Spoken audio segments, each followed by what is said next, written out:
You're so loud, bud. They can hear you. Shh. Shh. Quiet panting. Quiet panting.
Hello, hello, hello. What's up tonight, everyone? Welcome, welcome, welcome. Fine Thursday to you all. Good to see you, good to see you. Good to see ya. What is up? TZ and Duca Buddy and Neoduck and Ario SW and Outrageous Tyrannosaurus. How is everyone today? Hopefully everyone is having a wonderful dinner time. Yeah, that bell. Seriously, that bell. Hopefully everyone's having a great week. Having a wonderful Thursday. We're going to be janking around in Standard today. Every time a new set comes out, I really want to make the Goyf deck work, and I try it, and it fails. But we haven't tried it yet since Wilds of Eldraine came out, so I really want to see if this Urborg Lhurgoyf Cruel Somnophage deck can actually work in Standard. The problem with the deck, maybe it's that we just don't have enough Goyf effects, and now we have Cruel Somnophage too, which gets really, really big really quick. So we'll see. We're going to do some Goyfing. I also got a Bunnycorn deck, a budget Bunnycorn deck I wanted to try, so maybe we do some Bunnycorning. I think the plan is to start with OG Goyf, or, well, I guess not really OG, but Urborg Lhurgoyf.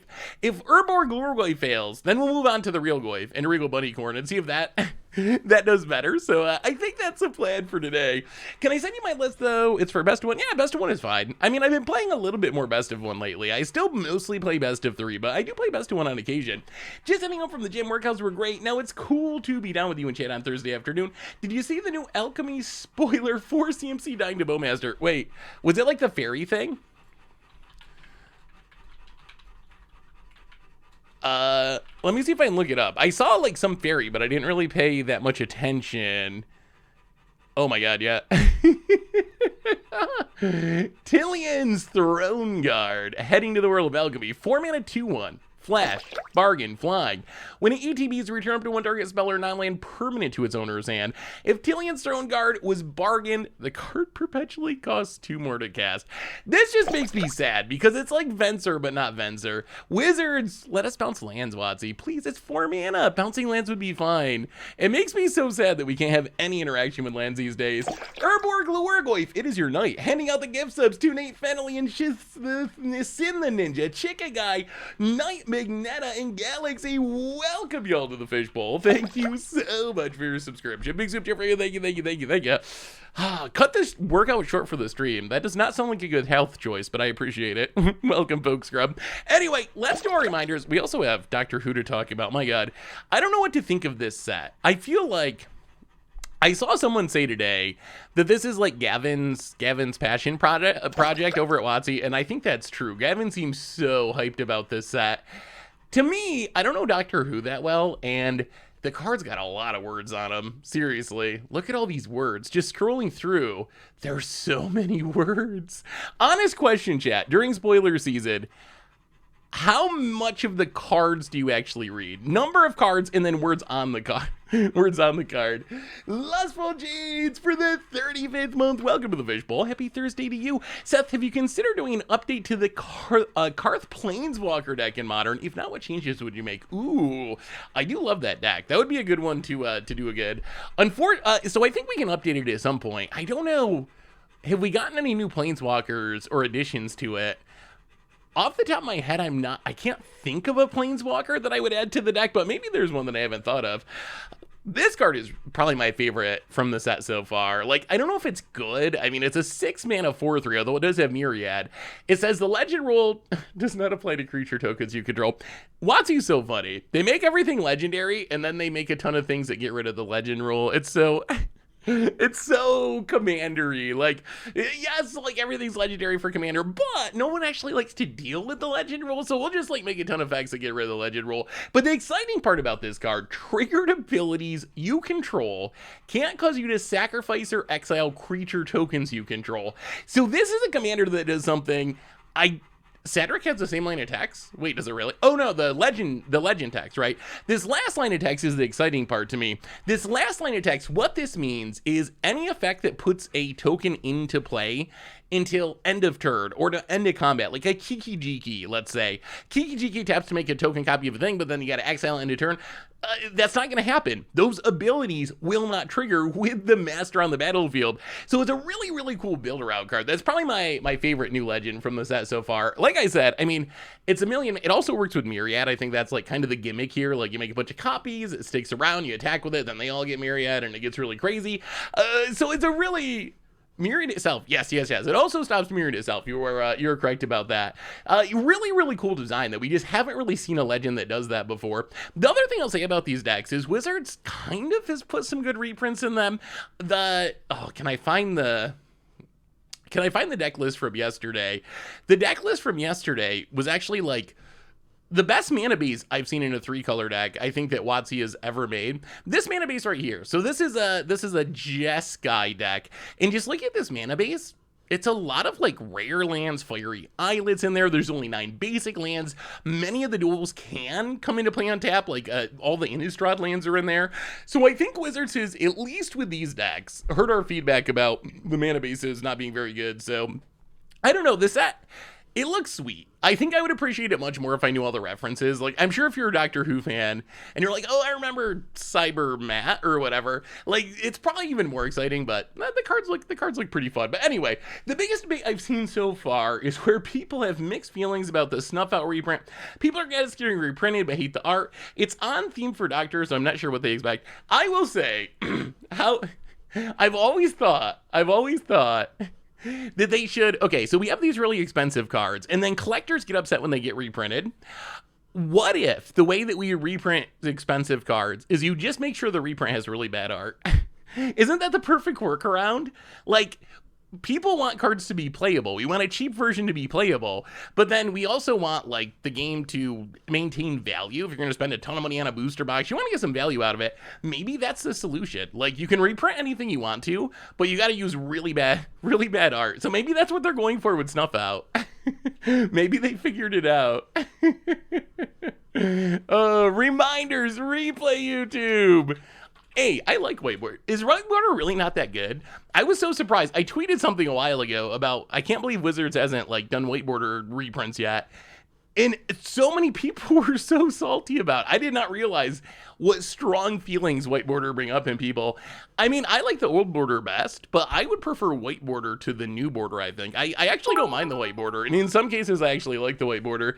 Thank you for the cheers, ARUSW. Ooh, Lhurgoyf deck. Let me see how different this looks than our deck. We got some Jace action, Invasion of Fiora, nice. Surge Engine. I also have, speaking of Surge Engine, I was working on this deck and I thought it was really cool. Hey, what's up, Judgedator? Thank you for the list, Ario. Definitely appreciate it, and for the cheer. I was working on this Mono Blue Cauldron list, and I was like, wow, this deck's gonna be really sweet. I like made one during early access day, and I put this list together, and I was like, oh, we'll just like draw the cards, we'll Surge Engine, and then like Soul Cauldron, and put the Surge Engine counter on this, and like Trisket Ekavai will be a Surge Engine, we'll draw so many cards. And then I realized like 5 people made videos about Mono Blue Cauldron already while I was gone in Vegas. I was like, all right, I guess that's maybe off the table for now. Replay YouTube, that's where you find all the old streams, including this one in the future. Normal YouTube. Yesterday, we showed that there were repercussions for playing creatures against us. That deck was actually, it was definitely a janky deck, but oh, it's so fun to get people with. So I enjoyed the repercussion deck if you haven't seen them yet. Do you prefer reprints that go into standard sets like Cavern of Souls, or do you like the bonus sheet? Both. So I think that I prefer reprints in standard sets, but there's a lot of cards that Wizards just will not put in a standard set, and we need those to be reprinted as well. And I think the bonus sheet is really good for those. Like, I don't believe Wizards will ever put Doubling Season back into standard. I think it's just too easy to win the game with a Planeswalker. It's like 2-card combo with Planeswalkers, tons of other like ridiculous things. So I would be surprised to see Doubling Season actually come back into standard, but Wizards still needs to be able to reprint that, and not just in like super low supply master set ways. So I think the answer is both. Reprint as much as you can in standard sets, and then use a bonus sheet to do cool stuff that you don't feel comfortable putting into standard. So I think a mixture is good. Like to ask if you were pro or anti-proxies, particularly in casual Magic like Commander. I've been very open that I'm pro proxy for casual play. With the caveat that I am anti-counterfeit cards. Like, as long as your proxies are not trying to deceive people into thinking they're real cards, because I think there's issues with that. Like, I have personally been burnt by people selling, like, collections and having fake cards in there and passing them off as real cards. This was in the, like, distant past now. So as long as they're, like, obviously not trying to trick people into being real cards and someone could, like, scam someone with them, perfectly fine. Play whatever proxies you want in casual formats. Like, especially in a world of the reserve list not going away. Like, what else are you supposed to do? A reminder that our sponsor today, if you need some real Magic the Gathering cards, is Card Kingdom, and you can pick up all the cards you need from Doctor Who or otherwise over at cardkingdom.com/mtggoldfish. If you get a free goldfish sticker, just let them know you want one in your order notes, and they will hook you up. Why is Crimson Wisp buy listing for $2? Why? Wait, who plays Crimson Wisp and where? $13 foils. Jeez. Okay. Well, look for your Crimson Wisps. Dig through the bulk and find the Crimson Wisp. Otherwise, merch page, token, t-shirts, playbats, giveaways, support the stream and the channel and the site. Donations always appreciated, never required. $2 more, get your message read on stream. Is this art actually that bad? This is a wow, we get to the big version. Is this art actually that bad?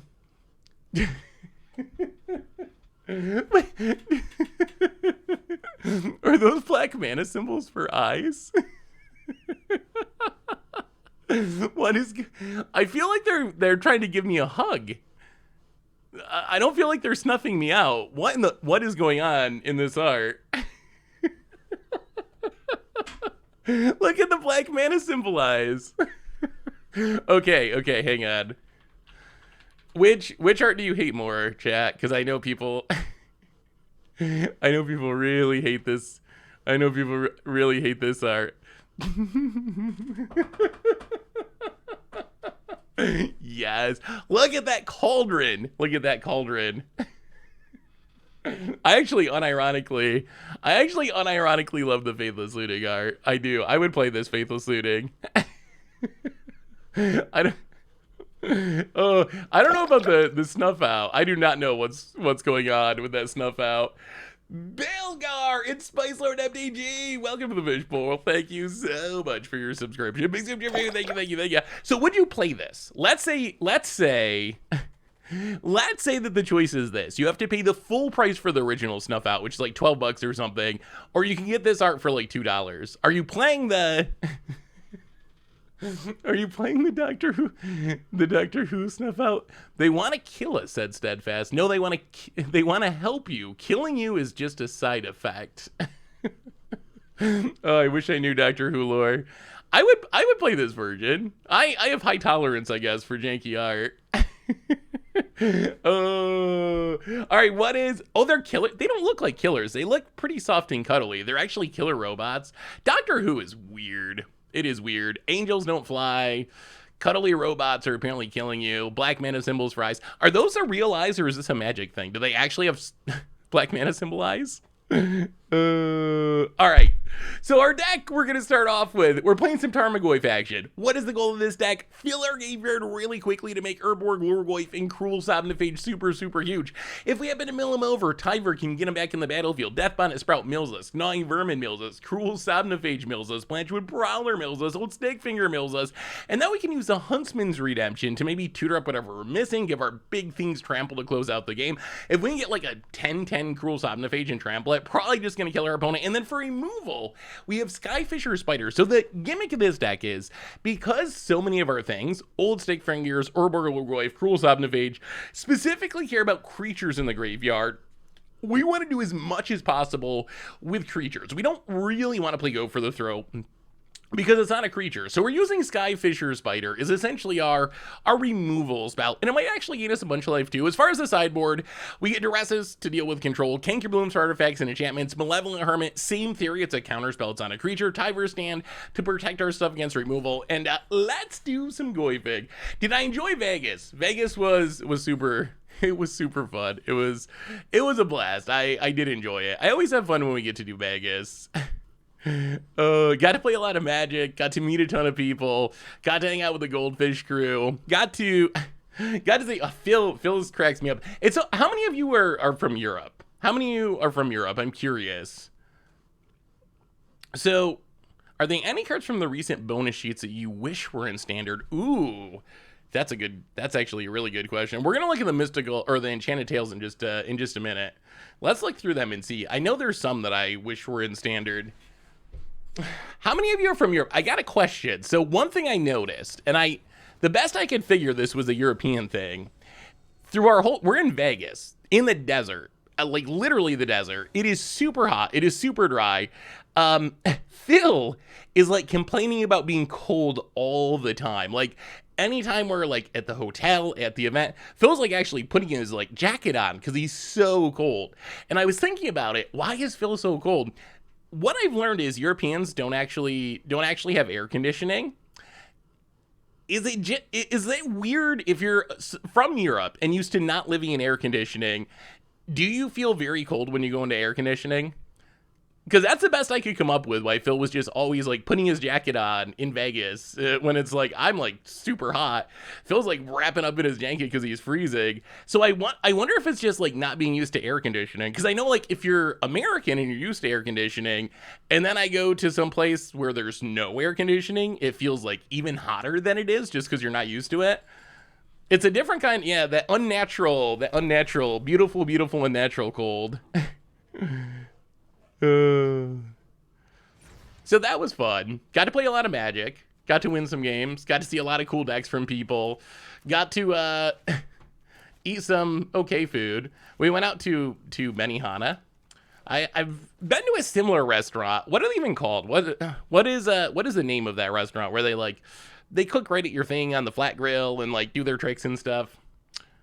Oh, that was the best restaurant in our hotel. So we went there. Opponent.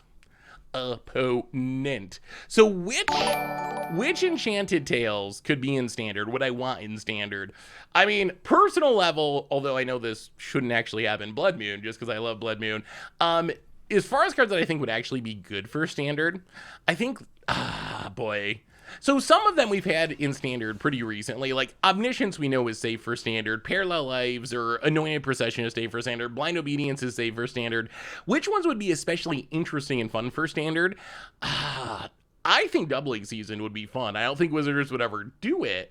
I think Greater Oromancy would be fine. I think land taxes, people are way more scared of land tax. Maybe it's way more busted than I think, but I feel like land tax would be fine and fun in Standard.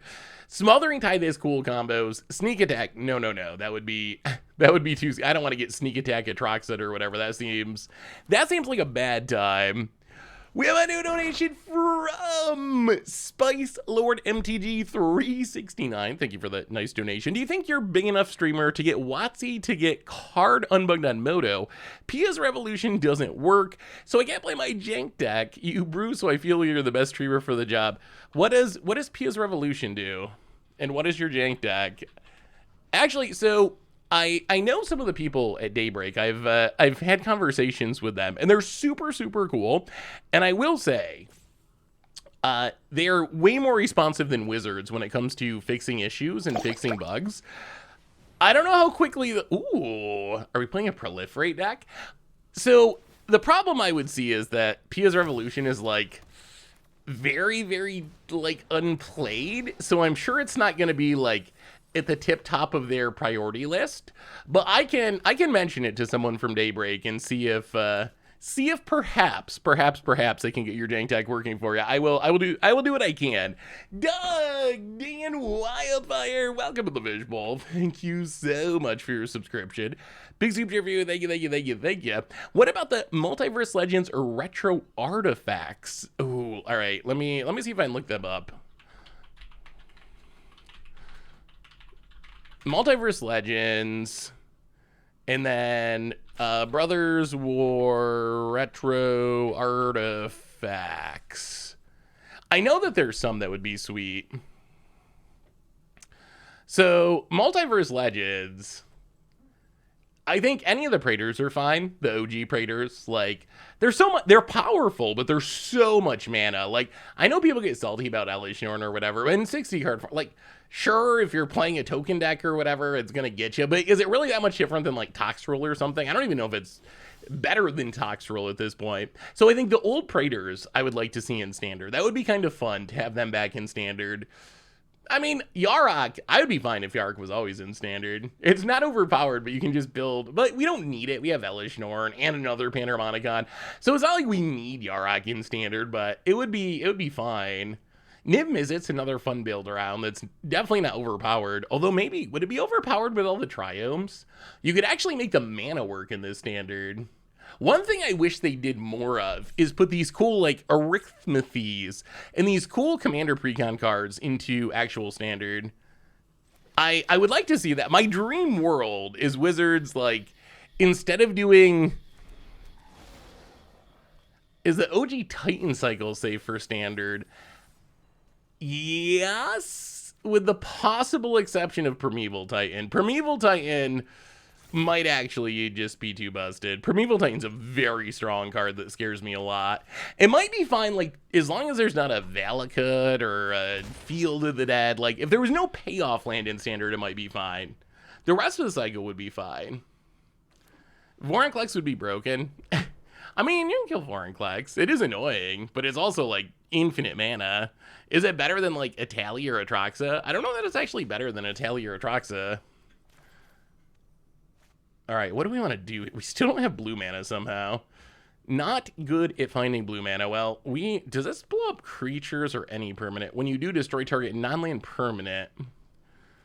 What is our opponent doing over there? I'm very, very confused. Well, let's go to combat. Go attacking. Hit ya. Opponent goes to 17. Do you think we're getting Farewell, chat? Is this a Farewell style deck? I just finished my first cube. What would you pack one, pick one? Send me a pack, Day Nang. I would love to pack one, pick one your cube. Did they ever fix the cumulative upkeep 3-drop Swing Sky that was bugged? I have not seen the cumulative cumulative upkeep 3-drop Swing Sky. Oh, did I miss a sub? Maybe I did. My apologies. Did I miss a sub from Zyre? Wait, I don't even see a sub from Zyre. I don't know. I don't see one. Did I miss one? Calamity J Gatsby, welcome to the Fish Bowl. Thank you so much for your subscription. Big soup here for you. Thank you, thank you, thank you, thank you. Let's just do this. I am a little worried about getting Sunfalled or Farewelled or whatever. So blowing up the tablet seems worthwhile here. Our graveyard still only got 2 creatures, which is not a huge number. And we don't have blue mana for Somnophage yet. Oh, it was like 10 minutes ago? Huh, my apologies, Zyre. I don't know why it, I must just be missing it. I don't see it for some reason in the Streamlabs, but my apologies, Zyre. Welcome to the Fish Bowl. Thank you so much for your subscription. Big soup to you. Thank you, thank you, thank you, thank you. And Dandy Floss, welcome you as well. Big soup to you. Thank you, thank you, thank you, thank you for the 26th month. Yeah, my apologies, Zyre. My apologies. Your invisibility got me. So what formats have y'all been playing? I'm curious. I'm curious what the greater Magic community is up to these days. Oh, I'm so scared of Farewell. How do we close out this game? We still don't have blue mana. We will just apparently never get blue mana. Just not happening. I guess we can Spider blow up. Yeah, let's do it this way. Let's play the Gnawing Vermin. Mill a couple cards. Get a creature in the graveyard. Mill a blue source. Play another spider. Sack the Gnawing Vermin. These spiders seem pretty good. 4 mana blow up any non-land when you have stuff you don't mind sacking actually seems not horrible. Go attack it. No Sunfalls near, no Farewells. No Sunfalls, no Farewells. Elliot Dragon with the big raid, 104 people. Welcome, Raiders. Good to see you. We are trying to make Tarmogoyf good in 2020. Not Tarmogoyf, actually. Urborg Lhurgoyf, technically. Standard Tarmogoyf. Seeing if it can work in 2023. Do you have high expectations for Lost Caverns of Ixalan? I actually have very high expectations for Lost Caverns of Ixalan. So, original Ixalan, very flavorful set, but it was essentially a flop on power level. Wizards went very conservative with the power level. So it was, I think people liked it because of just the various like synergies and flavors, pirates and dinosaurs and so forth. Like that part people liked, but overall it was not a very powerful set. So as soon as they announced we were returning to Ixalan, my guess was they would overcorrect and like go far, maybe too far in fixing that and really up the power. And I know we've seen like 5 cards and they haven't really shown much. These could be the best cards in the set that we've seen so far, but I would say the early returns on what we've seen is Ixalan looks really powerful. So again, of course, Wizards wants to show the good cards to get people hyped for the set. So maybe this is like the 7 best cards in the entire set. I would be surprised. But so far, like, Gods that flip into lands is a really strong format. Even if I'm a little skeptical that Oger is going to, like, make it in Standard. Huatli, I'm very curious about Huatli. I've had a question about Huatli that I've been waiting to ask for, like, 2 streams now because I keep forgetting. Let's see if we can kill this Goforn. I have no idea how to pronounce that name. Gu4N. Let's see if we kill our opponent, and then I want to ask you about Huatli. Hey, what's up, Elder Fiend? How are you? Good to see ya. But yeah, I think Ixalan's gonna be pretty strong. Let's get back a Dark Slick Shores. Blue mana, finally. Play the blue mana. Go to combat. Attack ya.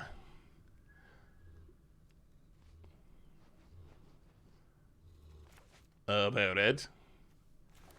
Would you like to die? So here's our opponent's playing very slowly. Here's my question. All right, Landline Binding.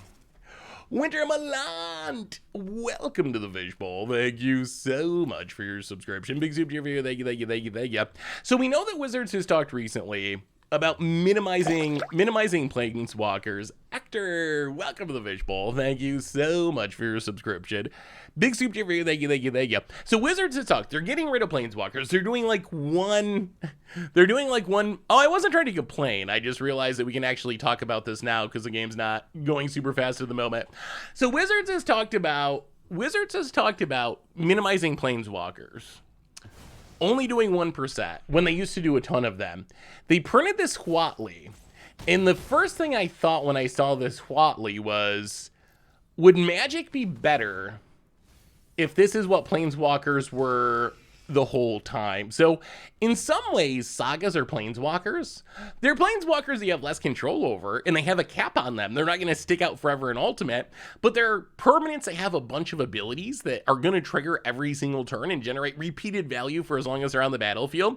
So in some ways, Huatli reminds me of like a 2023 planeswalker. Maybe that's a stretch, but you play it, land, you flip it around, you get this like very powerful saga half that if you make it through the whole thing, maybe it wins you the game, maybe it doesn't, but it's certainly going to generate a ton of value. Like you make a bunch of dinosaurs, deal a bunch of damage, tutor something up. What if this was planeswalkers the whole time? Like, would Magic be better if rather than actual planeswalkers, we had saga, or like flipping the saga style cards as our planeswalkers? Opponent has the Sunfall, of course. I was a little worried about that. So we can blitz Underdog and play Somnophage. That might be our best. Ouch. Let's blitz Underdog. Get in there. Hit ya. Down to 4. Somnophage, 2 mana 7/7, play the land, draw a card. Can we, all right, Deathpounder Sprout, can we close it out? About it. No more Sunfalls, no farewells. Planeswalkers at home is a fair comparison. I love the irony that sagas are based off OG Planeswalker design, and now they're in nearly every set. I mean, at this point, we get way more sagas than Planeswalkers, right? The classic story is that the original Garrick made a beast on chapter 1, and Target Beast did something in the following chapters, and him ticking through the later chapters of the beast was removed, felt robotic. I mean, I guess it's kind of, you do have less control, obviously. You do have less control, there's no doubt about that.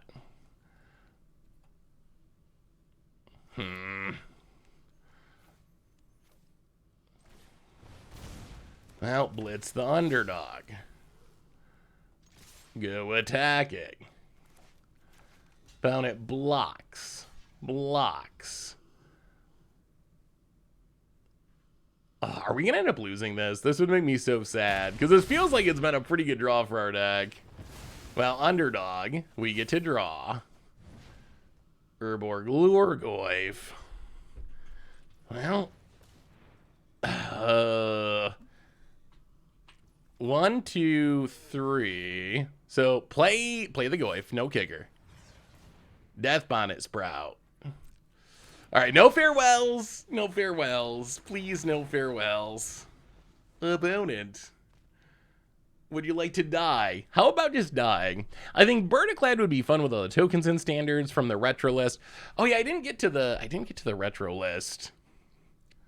Where's the retro artifact list? I mean, Burdiclad, we've played it in historic and it's so fun. Ooh, Tyvar. Does that do anything?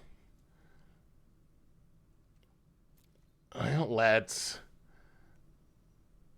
How worried... are they playing Wandering Emperor? Probably. Well, Blitz Under... We're going to keep doing the same thing. Blitz the underdog. Go to combat. Swing with the crew. Actually, might have to leave back the Sprout. Swing with these three. Then turn this into a 4/4. About it. Yeah, Burdiclad's really cool. Oh, I was mentioning this earlier. Like, I would love Arena to focus less on Alchemy and more on putting commander cards onto Arena. I think Alchemy, but rather than Alchemy cards, commander precon cards would be a format that would be really cool. I would really enjoy that. And then it would be so good for Brawl too. Like, it would be so sweet. I don't know. I feel like Wizards is like very pot committed to Alchemy at this point. So I don't know if they'll actually do it. They might just be stuck with their Alchemy plans at this point. But I think that would be really cool. Let me see if I can find the retro artifacts. I would agree on Burdiclad.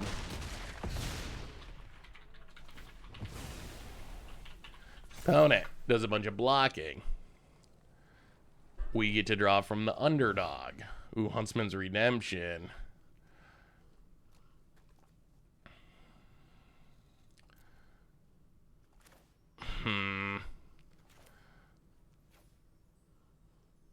Well, let's play Tyvar.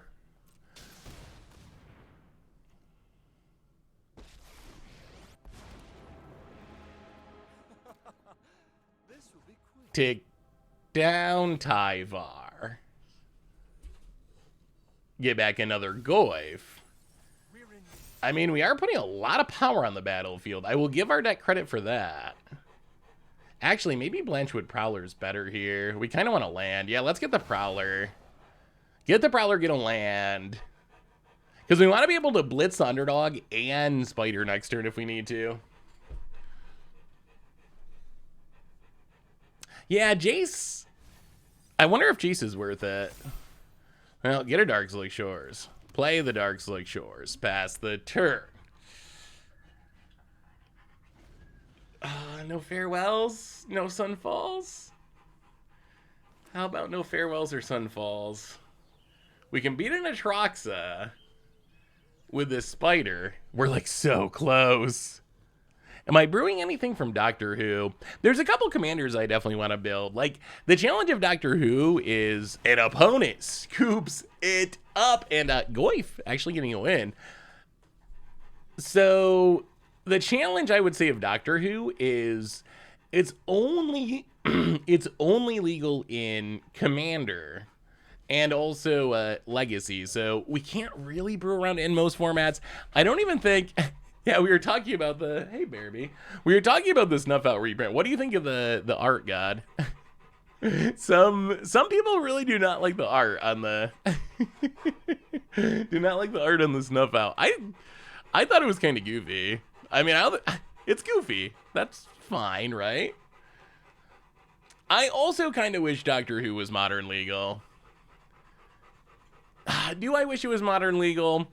On one hand, yes. On the other hand, my God, the One Ring. Last time we did Universes Beyond Modern Legal, we got One Ring of Bowmasters, so so maybe I want it to be modern legal, sort of, kind of. But yes, it's limited in where we can play it because it's not modern legal. Retro artifacts, it would be good in standard. I mean, there's a lot that are like Commander, like Helm of the Host, whatever. Like, It would be cool. We could build an against odds deck out of it, but it's not going to have a real impact on like competitive standard, but it would be fun to have is an option. Same with like Mystic Forge. Very good in a colorless deck. I don't know. Actually, Mystic Forge would be really sweet in standard. Maybe that could make some sort of like Karn deck work or something. Cage Sun, Ramos. I mean, really, maybe the better question is which of these cards could not go in standard? And I think the answer is the like Ashnod's Altar probably might be too strong. Like it's maybe there's no infinite combo in standard, so maybe it would be okay. But that is a card I'm like legitimately scared of its combo potential. Otherwise, I think you could put like essentially all of these into standard and it would be fine. Snuff Out so good for Shadow and Modern. But it's not gonna be in Modern, Spice Lord. That's a weird thing about these sets. Like Doctor Who doesn't actually, if it was legal, yeah. If it was legal, he's playing Legacy Death Shadow actually. That's one of the big synergies of Legacy Death Shadow. Snuff out your thing, girl. My Death Shadow get you. One land, one keep. I mean, we only need one more. You know what? I think we keep this. We have a Duress. We're on the draw. We got Blanchwood Prowler. Yeah, free sack outlets are very, very strong. What is the pack one, pick one of this cube? What is this card? Abian Lunav Usurper. 5 mana, or 7 mana, 5 loyalty. When it enters a battlefield, it becomes Abian. Your life total becomes, you become Abian. Your life total becomes equal to its loyalty. So your life total becomes 5. You can activate the loyalty BOS by spending or gaining life. Discard your hand, draw cards equal to the greatest power on creatures you control. +1, create a spirit token, a 3/2, negative X deal, X damage to any target. That seems very strong. I mean, it's silver border, of course, but it does seem very strong. We do not draw land. If we take Herd Migration, maybe we can mana screw them? That seems ambitious. I guess we take the Sunfall and hope we draw land. Do you really want people casting Timey-Wimey in Modern? I mean, what do we do about it, though? Like, we got One Ring Bowmasters. Final Fantasy's coming to Modern, I believe. Like, that's going to be a flagpole release or whatever. I feel like the ship is sailed. It's goofy as all get out, and I will probably giggle every time someone casts Timey-Wimey, but at this point I think like it's the ship of Magic being high fantasy, non-goofy game. That ship is long gone, and it's not coming back. I mean, the thing is, like, so here's the thing. Look at the, like, real quote-unquote cards. Like, look at the real cards from recent sets. Are they really much different than Timey-Wimey? Just, like, there's so many cards just reading through, like, Wilds of Eldraine, where I felt like, okay, this is, like, an unset card, really. Like, it's Devouring Sugar Maw. Like, is that actually any better or worse than Timey-Wimey as far as just, like, the level of goofiness or like food fight or like we've entered the era of Magic being silver bordered essentially. Black border Magic is a Regal Bunny Cord. Like we've a Raging Battle Mouse. We've entered the era. So I don't know. For me, I just don't.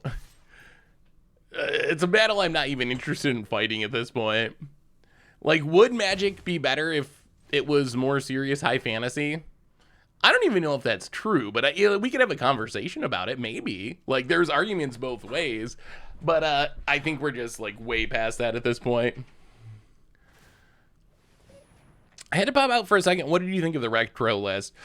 So my takeaway was pretty much every card outside of maybe Ashnod's Altar on the retro list, I think would be fine in standard. Some are more exciting than others, but I think that power level wise, pretty much all the retro artifacts would be just fine. Really need to draw a green source. This Technuma was not the best draw. By the way, I love the article that came out today on the website about Doctor Who spoilers. Really good. Kudos to Joe. Yeah, Joe writes some good stuff, and it works out that Joe actually loves Doctor Who, so I was very happy that he could do the spoilers. Like, he had already written the lore of Doctor Who article as soon as we heard about Doctor Who being a set, because he wanted to have it go up during spoiler season. And then it worked out that we got some spoilers, and he was able to just integrate them into the article. So it worked out, like, absolutely perfectly, and it was a cool way for him to get to do a spoiler article and stuff, which he certainly deserves for writing so many awesome articles. So yeah, I was super happy that it worked out the way it did. Well, we didn't mill a creature, but we do get back a Deathcap Glade. This Malevolent Hermit can stop some things. Opponent gets in, hits us, sure. Down to 16. Well, go to combat, do some attacking. Goyf's not looking hot at the moment. Have you marked this 2nd of November yet on your calendar? Wait, what's the 2nd of November? Is that the start of Ixalan spoilers? You can teach Arena Zoomers about Blood Moon on Arena. I already did, but I had to do it in Historic Brawl since they banned it. Wait, what's October 2nd? Is that Election Day?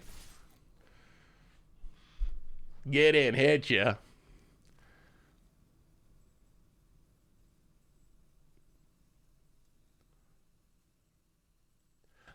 Well, I have a question, chat. Are there already plans for Vegas next year? I have not heard official plans. I have not heard official plans for Vegas next year. Although they do it every year. Like, as long as they're still doing big Magic events, I'm very confident they'll be a Vegas. And it's kind of a tradition at this point that's our group trip at Goldfish where everyone goes. So, again, nothing's confirmed, but I think it's very likely that we will be in Vegas and that there will be a Vegas, but nothing official at this point.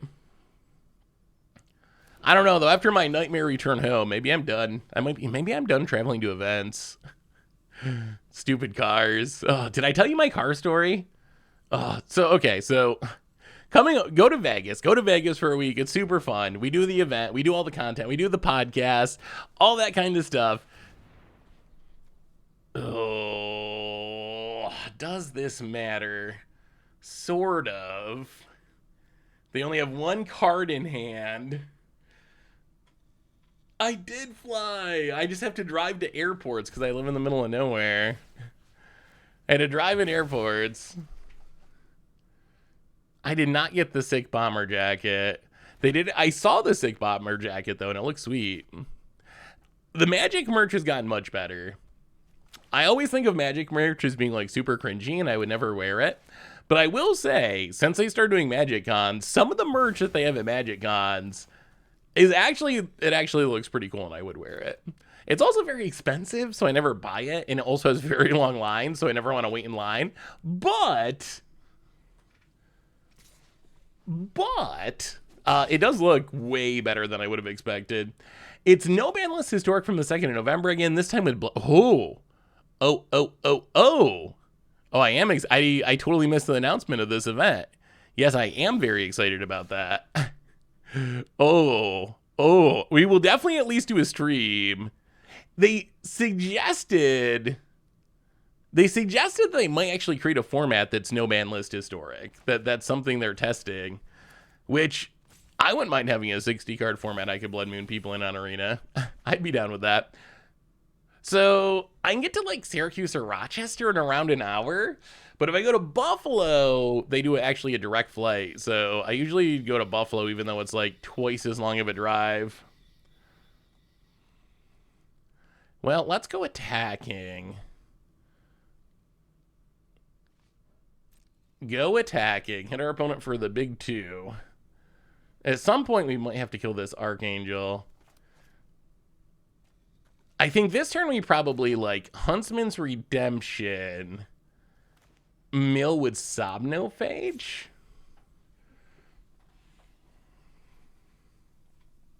Ithaca's a cool city. Is Seth playing my deck? Is this your deck? It might be your deck. Did you play it on Moto or something? I'm pretty sure this was a deck from Moto, maybe.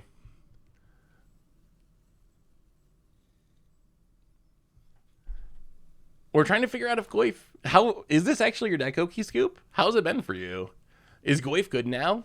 Did we actually get to the point where Goyf is good? Oh, maybe that's what it was. Maybe it was a pizza box open. I knew I found it somewhere. I think the name is on the deck list.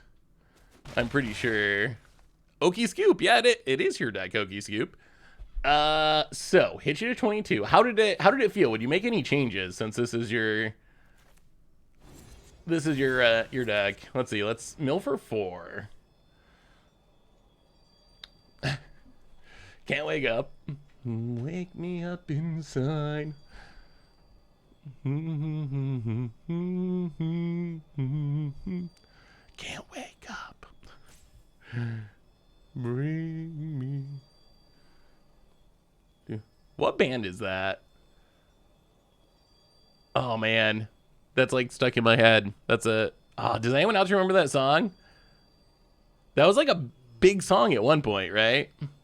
Evanescence. Were they like a one-hit wonder? Or do they have, is that their only song, or do they have other songs people know? All right, mill some cards. Get some creatures in the graveyard. Huntsman's Redemption. I know y'all say I was playing slow, but we're at 19, our opponent's at 11, so we're doing all right. We're doing all right. We're not doing that bad. I was thinking the other day.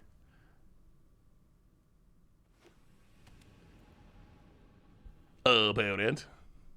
I used to always think Simpsons was the best animated show, and I recently tried to rewatch Simpsons.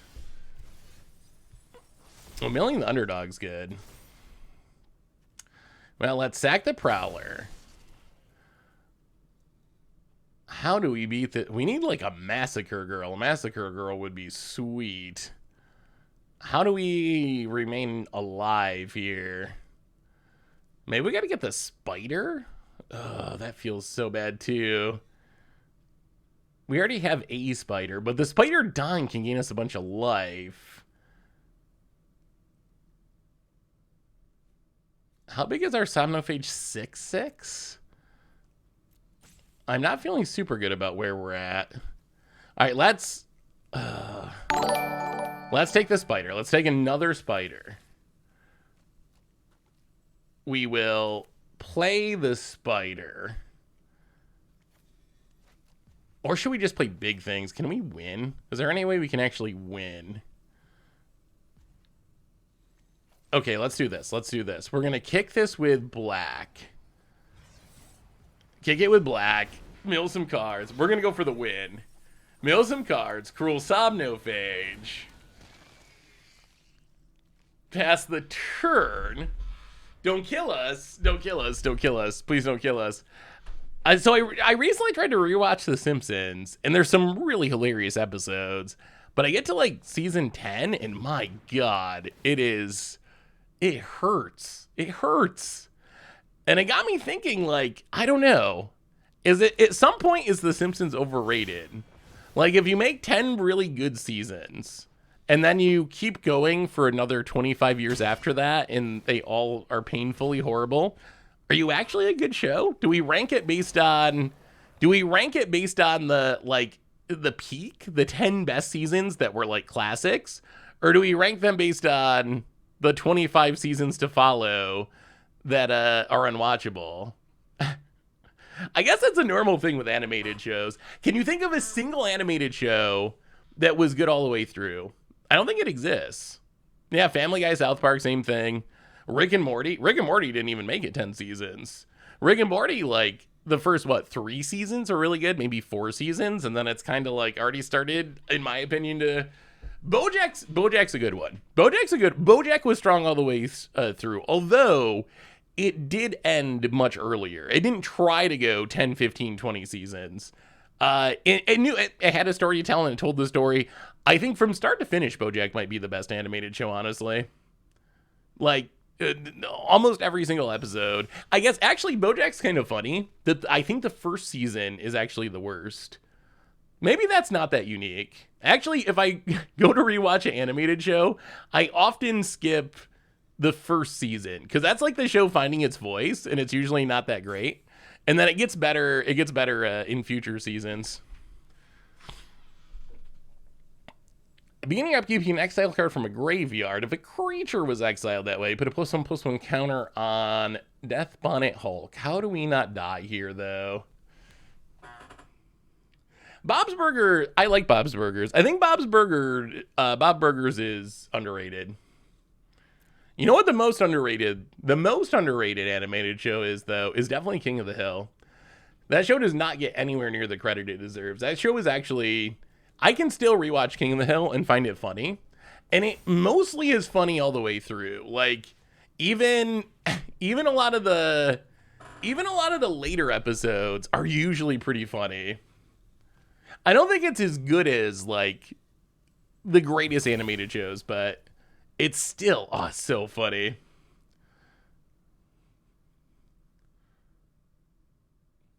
Just put it in your mind. Classic Simpsons is literally a different show from modern Simpsons. The other thing that makes me nervous, because I was watching Simpsons, I was like, oh no, season 10, it really starts to go downhill. And then I was watching, I wasn't watching Family Guy, but Family Guy also started to go downhill around 10 seasons. Rick and Morty didn't even make it 10 seasons. Like, Futurama. Oh no, Futurama. Oh, but this got me to think, I've been making Magic content for almost 10 years now. Does this mean, have I peaked? Is it over? Is it all downhill from here? Is the Simpsons trajectory inevitable? Is there no way around it? Is there no way around it and everything's downhill from here? I know, 10 seasons, done. Get ready for endless celebrity cameos. I think that's what killed The Simpsons. I think the whole tone of the show changed where, like, all of a sudden they were just like, hey, you know what? I think let's just put celebrities on it every week. Instead of anything else, we're just gonna keep putting celebrities on here. Can we attack without dying? Someone has 6 attackers. We have 1, 2, 3, 4 blockers. If they have 1 removal spell, oh my god! All right, we're gonna pass. I feel so bad not attacking here, but I think we got to. We need this spider to die so we can gain some life. Oh, you know what else? You know what else is underrated? And I will die on this hill. Home movies. Love that show. Home movies. Also C-Lab to some extent, but home movies, it's so good. It's so good. It's even good today. It's even still good. Yeah, no wonder the wavy animation from the early seasons was a little weird, but I love that show.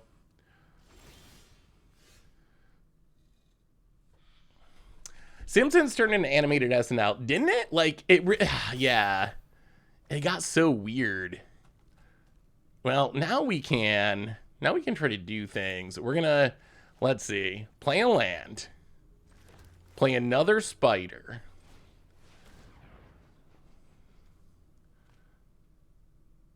This is gonna get us out of the danger zone life-wise. We're still in the danger zone of a farewell or a sunfall, but we're doing this mostly because we want to sack this first spider so we can gain 9 life. Yeah, sack a spider. Blow. Oh, it's a land. That's awkward. Okay. Well, we're gonna do this anyway, but I always forget that this is technically a land. Hey, what's up, Mega Magikarp? How are you? Coach McGurk's such a funny character. Honestly, I think like anything John H. Benjamin does is just like, I don't know if I've ever watched something that wasn't funny with him. Everything, Archer, Bob's Burgers, home movies. I don't know if he's just like a funny guy or if it's his voice or what, but it seems like he's like either that or he's just very talented at picking good shows to be on. Yeah, McGurk is so funny. Oh my god, it's so funny. I've never watched John Benjamin Has a Band. Is it actually worth watching? Dog a Myth with the gift sub to the Mega Magikarp. Oh yeah, there's also some very bad Adult Swim shows that I didn't like. Squidbillies, I never can get into that. You know, what is Aqua Teen Hunger Force?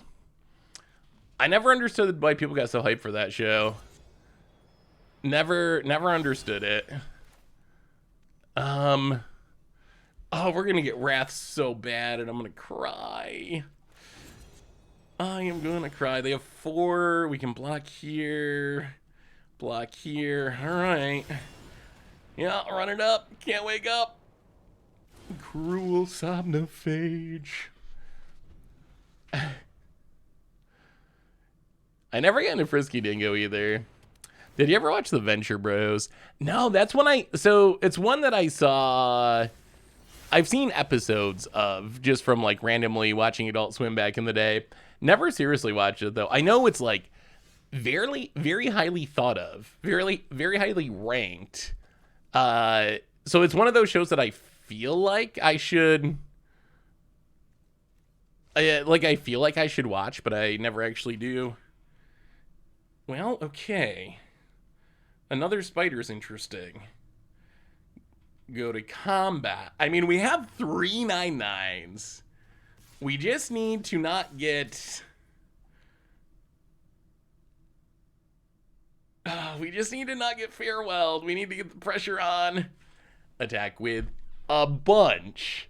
Can you beat our mighty Tarmogoyf, opponent? Can you beat our mighty Tarmogoyf?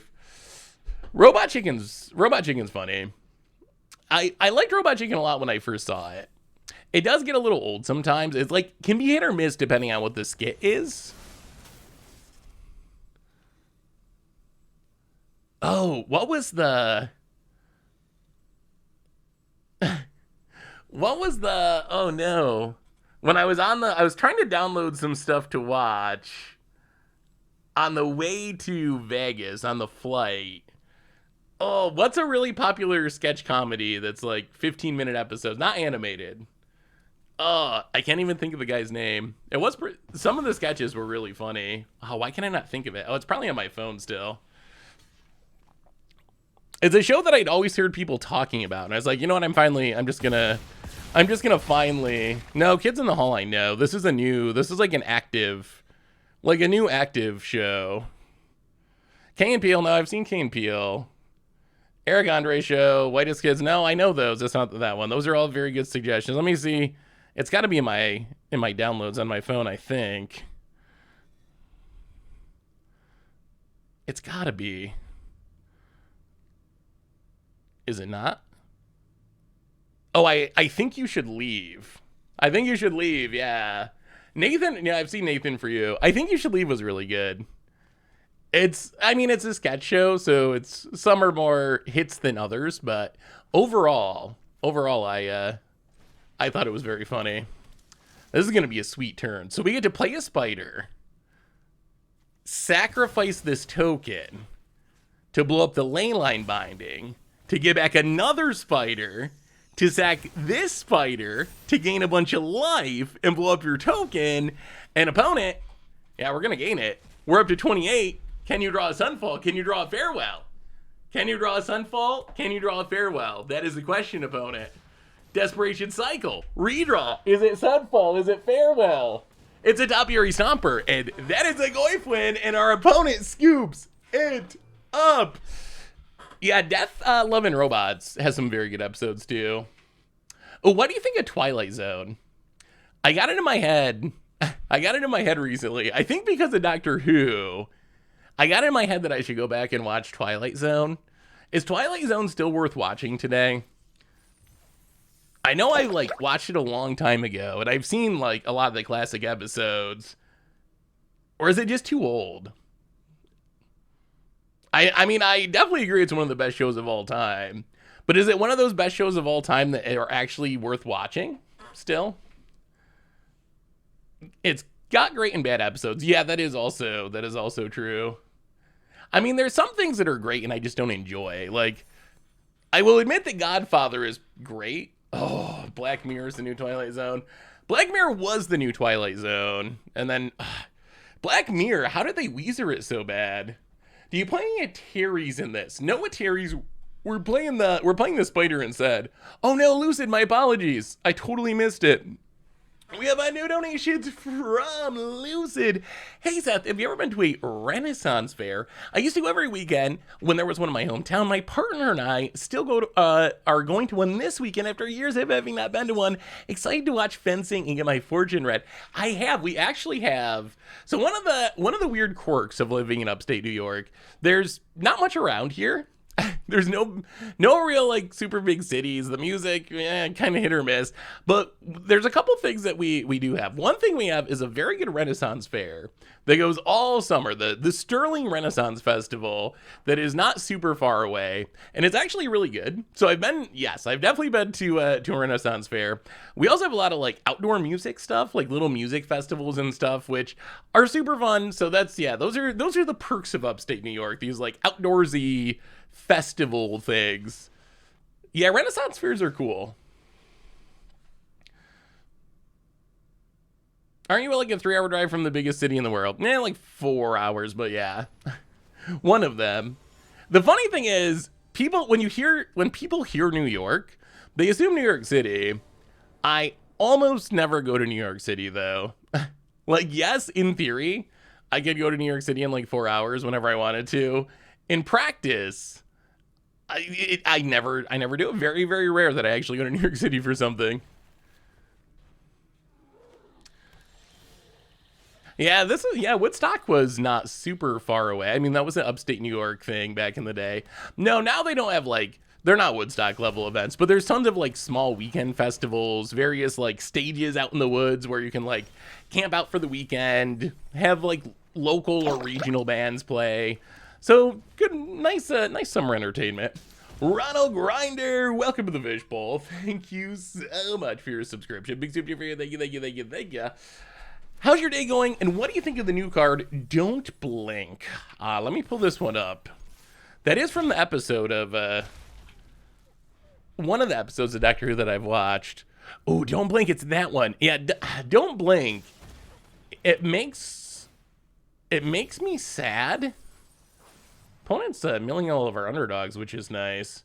It makes me sad that it's not modern legal. Don't Blink, I think, this is a card that as soon as I saw it, I was like, man, this card should really be in modern. 2 mana, instant, cycling for 2, until end of turn if one or more creatures with ETB from exile, or being cast from exile, their owners shuffle them into their library instead. So this is like the perfect living end or living death hate. So perfect for that. There's other things that it like randomly hates on. This is one I hope they actually like reprint into modern somehow. I don't know how they do it. I guess like Don't Blink is pretty generic, right? I think I always worry with these Universes Beyond sets, like can they actually print them into modern? Like can they reprint this card? But I don't think Don't Blink. There's no way that Doctor Who owns that phrase. Like, that's a relatively common phrase, right? Those are 2 very common words. So I imagine they can just, like, I don't know, toss Karn on the art or something and run it.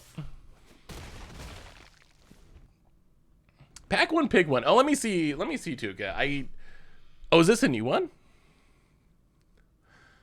Pack one, pick one. I think I forgot to actually pick. I think I would have taken the Planeswalker out of the last one. An opponent scoops it up. Out of this pack, what sticks out? So you could build around Mentor. Unholy Heat's good removal. No top tier lands that you're really worried about. Chandra could be good. Honestly, in the dark, without knowing how good of a pick this is, because I don't know what's in the cube, I love me some Academy Manufacturer, so I would probably just snap off Academy Manufacturer and trust that the cube is going to support my choice. Maybe it's a trap and there's like no clue or food or treasure theme in the cube and I get super wrecked for it. But I just always have fun when I build around Academy Manufacturer. From a more competitive level, if my goal was to win the cube, I think that Glenelender Archmage is like a really strong card that goes in multiple archetypes and you can play in pretty much any deck. Mana Leak is also pretty good as a counter spell. So if I was just like trying to spike it out, it'd probably be Archmage, Mana Leak, or Unholy Heat, but Academy Manufacturer is the card that I think that would lead to the most fun deck. My cat is kneading my face. Ugh. I know your pain. I know your pain, Mega Magikarp. Honestly, it's funny. CC was kind of like driving me crazy before I had to go to Vegas. But I think being home alone for a week, I mean, she had people feed her and check on her and stuff, but mostly being home for a week, she has a very different attitude. She's way chiller now for some reason.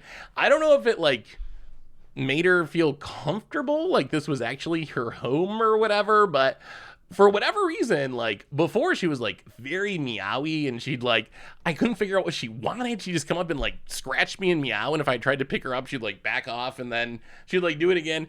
But now she's been like super chill. So I think the CC life is going good. Videos of the best and worst charm cards. I learned yesterday about the existence of Misery Charm. A lot of old cards, it's laughably, like a lot of old cards, it's laughably unplayable. Ooh. Maybe a charm video could be good. Misery Charm. I don't even know what this one does. 1 mana instant, destroy a cleric or return a cleric to your hand. Or target play. Hey, Blackbird. Target player loses 2 life. Yeah, that's a little narrow, isn't it? That's a little narrow. Did we ever figure out if CC was spayed or not? Still, I took her to the vets and I figured there was a more scientific process for this, but the vet just kind of like felt her stomach and said, I think she's spayed. I think it feels like she's spayed. So not really. And then they said like, well, I guess you'll figure it out if she goes into heat, then you'll know she's not spayed. So I was like, thank you, vet. I'm glad I paid you for your expert belly feeling advice. I figured there was like a test or something or some way of knowing for sure, but apparently that's not how it works with cats. Ingenious Prodigy? Huh. Shieldred. Oh, okay. About it. Gonna go attacking, no blocks. Seth, would this version be better than the blue-based one or worse? Let me pull it up. Also, how are you, Die in the Phone? Good to see you, good to see ya. So we have 3 mana. Well, step 1, we're going to go attacking. Hit you a little bit. Step 2, we're going to play Deathcap Glade. And kick a Goyf for blue.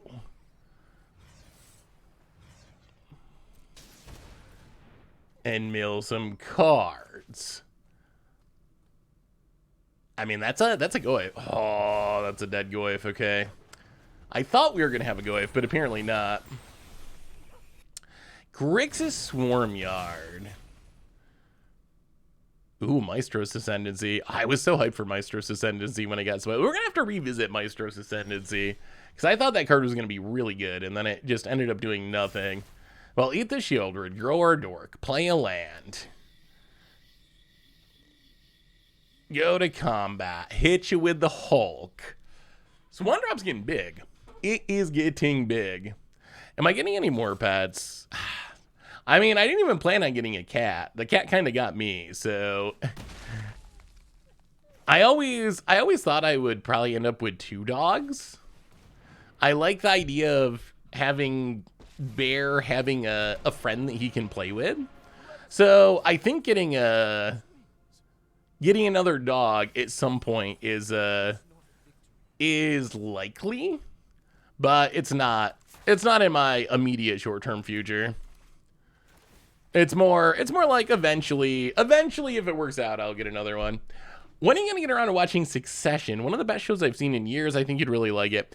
I need to watch it. I've heard it's really, really good. It's completely out now, right? Like the whole series is out. That makes me more likely to watch it if it's actually out. But yeah, I'll have to move that to the top of my list. Yeah, I think 2 is like the perfect number for dogs. I will say, as much as I'm a fan of metal, I'm glad that we moved away from the early mid-2000s when everything sounded like Godsmack. Oh, yeah, that era of metal. That era of music. I don't know if it was the best era of music. Riveteers isn't super cool. Is there any news on the MTG Netflix show, or did it get canceled? As far as I know, so there's no news. My guess is that it's been canceled. I don't think we really know, like, for sure, because Wizards hasn't said that. But yes, my guess is it is very likely been canceled. Okay, play Boseiju.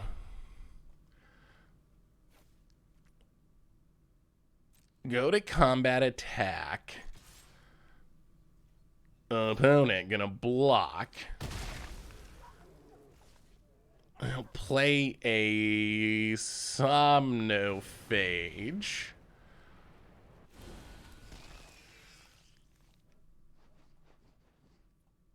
Play a Tyvar.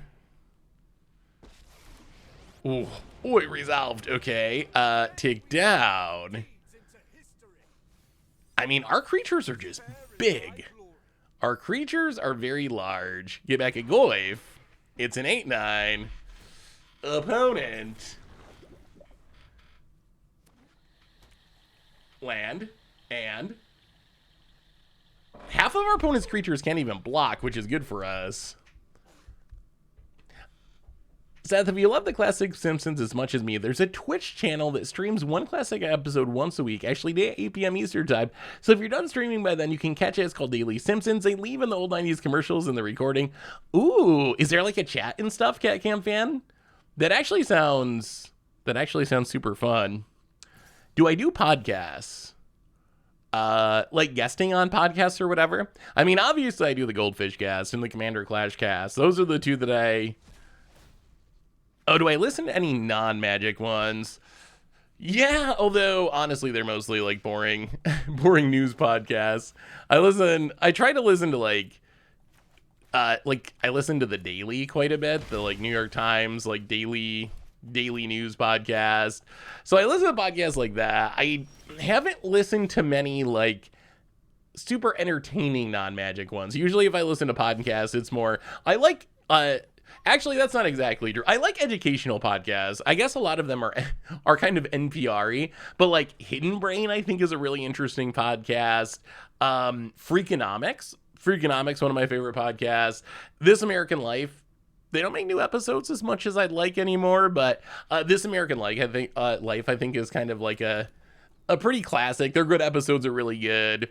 The Daily for news. So I listen to stuff like that. What are some good podcast suggestions outside of that range? Yeah, I like podcasts that are like that I feel smarter for listening to, but am still entertained by.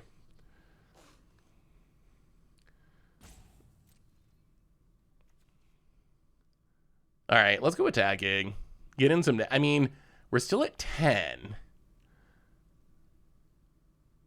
What is our opponent doing? Okay, they're gonna fire up Restless Cottage. Sure. Well, we're going to swing with everything. You figure it out, opponent. Figure out what you're going to do. Blocks and blocks. And also blocks. Sure. We'll kill the land. Opponent goes to 5. We can untap the Somnophage. And then what? I mean, do we just run it out? Yeah, let's get back the Geist. Drop to 9. Somnophage number 2. And if you can beat it, you can beat it. I've always liked, you must remember this for Hollywood history. Oh, I guess I also listened to Serial, whatever the part 2 of Serial was when it came out. Like some... Oh, I can't even remember what that was called. But I listened to some of those before.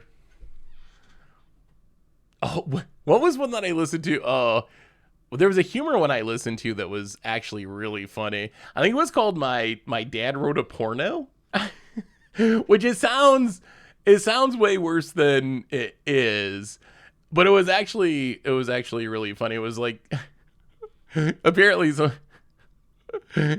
someone found out that their father back in the day had like written a pornographic novel in there, and they did a podcast and it was just like the worst. Oh, it was just so horrible and cringy, but it was actually very funny.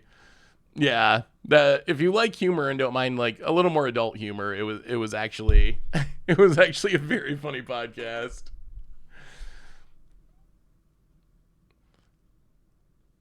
Oh, I made a mistake though this weekend. I realized that Futurama, they'd actually made new episodes of it. I remember hearing like last winter, oh Futurama, it's gonna return. Ooh, Lind A. Lind is a neat commander. Curses are so cool. Can you tell me what you think of this curse deck with Wilds of Eldraine has really added some new cards?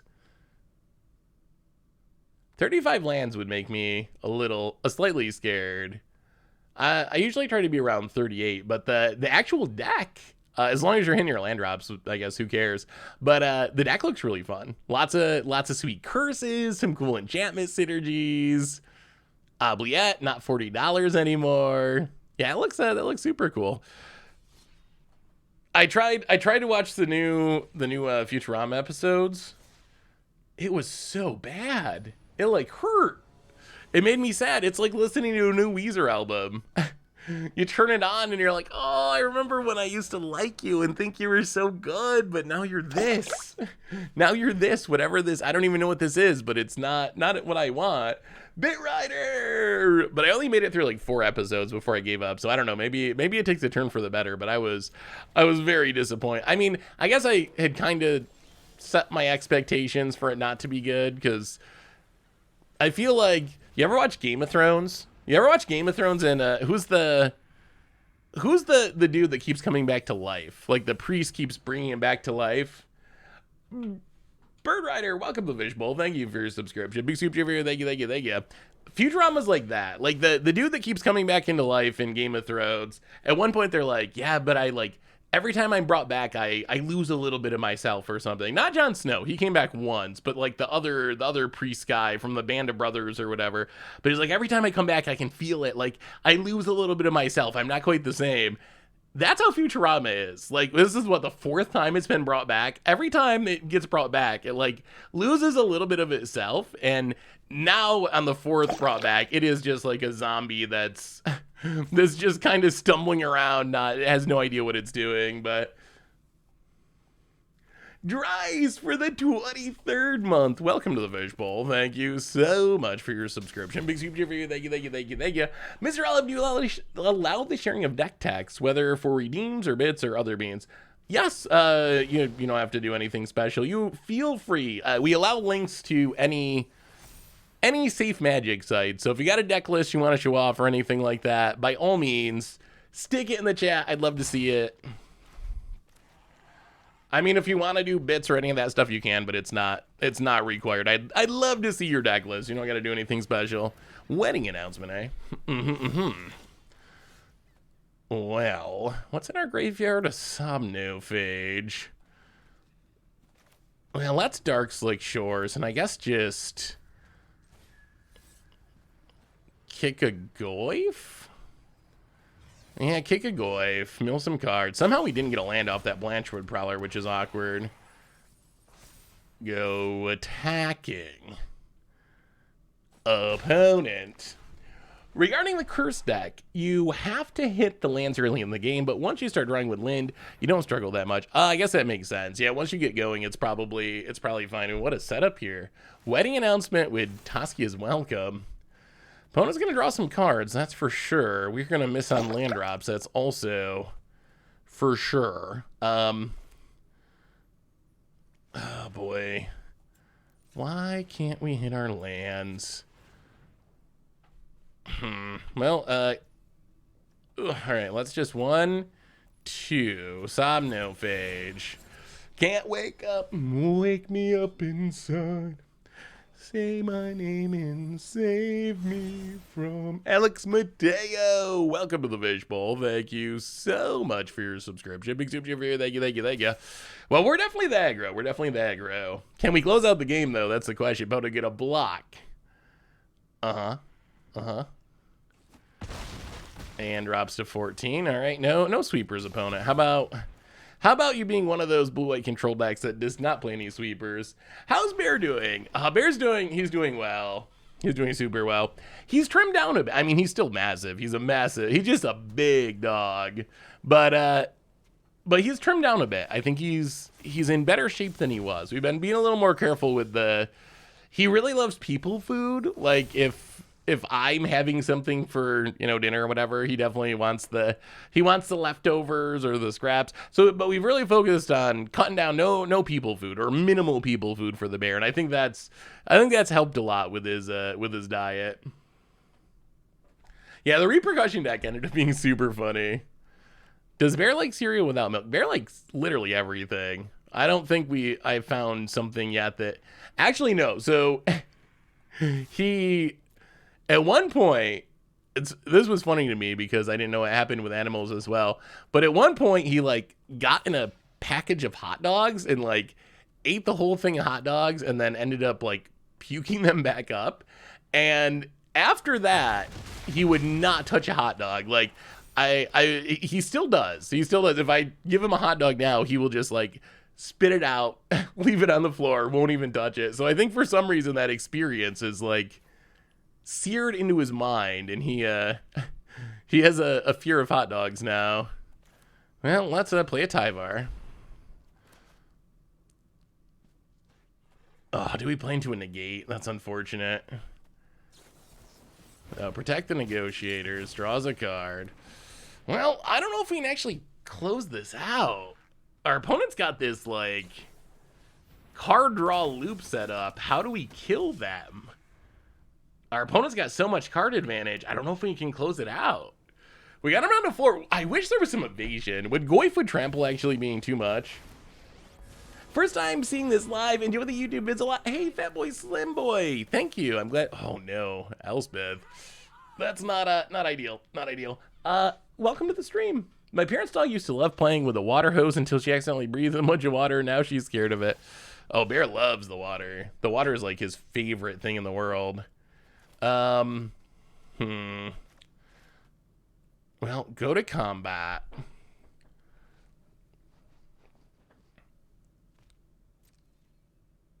Go to combat. Everything in our opponent. Opponent blocks. And blocks. And blocks. Uh-huh.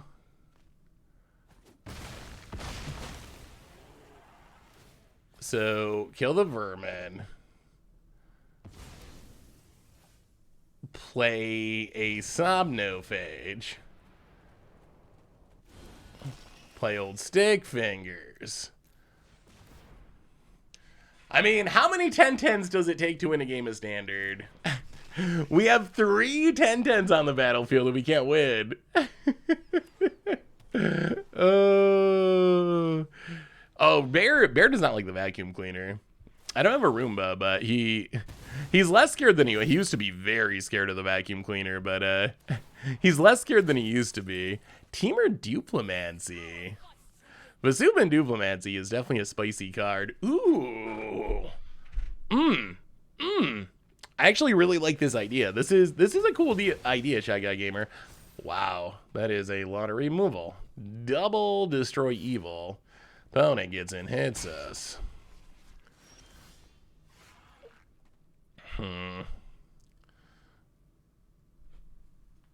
Go to combat, attack our opponent.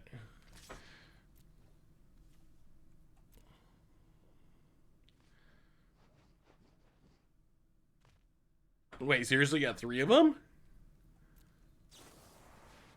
Oh, no. Oh, no. Oh, this is nightmarish, I think I would say. This is not good at all. We are in really bad shape. Well, take down Tyvar. Get I guess, another Goyf. I wonder, is there a way we could play this deck but have Thrill Seeker, Voldaren Thrill Seeker in it? Is there a way we could do this but have a way to, like, we make these super huge creatures. I wonder, is there a way we can make this a Soul Cauldron deck? Could we make this a Voldaren? a Voldaren Thrillseeker Soul Cauldron deck, so we can actually... I mean, I guess we can't complain. We're 2-0 right now, so the deck has been winning. But this game, where our opponent's just able to, like, make a bunch of blockers and kill a bunch of stuff, it's making me wish we actually had a way to, like, hey, we can kill you with it. Or we're making these just, like, our creatures are so big, but they're just not useful because our opponent just played a bunch of 1/1s and played a bunch of removals, so... And now we lose, yeah.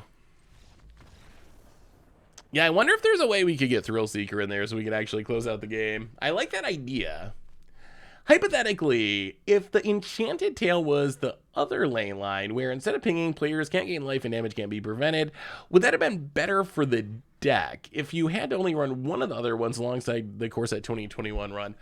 Ooh, so Combustion's the best one, because that punishes for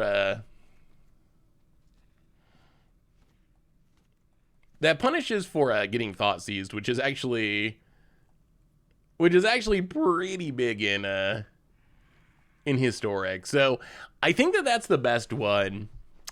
I like that Leyline of Lightning. Players can't gain life, damage can't be prevented. I think Leyline of Lightning is actually better than that. I might play some, like, the Nykthos plan would get even better with 12 Leylines. I don't know how many useless Leylines we can play in the same deck. There's got to be a cap, I guess. You can only play so many. But I do think... Let's try something like that.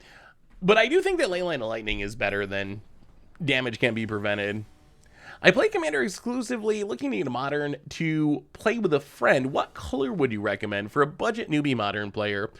So do you have any preference, Bitrider, about, like, play style or anything? So I think that red is, like, a nice, easy color if you're cool with, like, burn and aggro style decks. Red can be very powerful on a budget. You can play, like, either straight up burn, or you can play like prowess decks. Like, is it prowess? Is it wizards? So if you like that play style, I might push you in that direction as a starter deck. Been working on this historic artifact Sacco. Let me see, Limdwell. Hey, South and Chat, just started watching Commander Clash. Now I'm binging through all the old episodes. Wanted to see if anyone had advice on this deck I'm building for my sister for Christmas. Budget is it dragons? Ooh, let me pull it up. All right, opponent. Invasion of Gabakhan. Hey, CSIR, thanks for swinging by. Variant, welcome to the Fishbowl. Thank you so much for your subscription. Big scoop for you. Thank you. Ooh, Callous Sword Cell. Yeah, you know, maybe we try to brew, like, what is blue adding to this deck? I guess it's adding, like, Kicker and Adventure. If we could go into red, we could have Callous Sword Cell and also Voldaren Thrillseeker. That would be really sweet. Maybe we try to build it after this game. A quick reminder as we go through this game that our sponsor today is Card Kingdom. If you need some magical cards, you can get them over at cardkingdom.com/MTG Goldfish. Invasion of Segovia. Oh. Is this kind of like our token deck? That's actually kind of spicy. Well, we mill a spider. We draw land. We play the land. We play the spider. We sack the sprout, sadly. We blow up the Segovia. Yeah, this feels like a really bad matchup.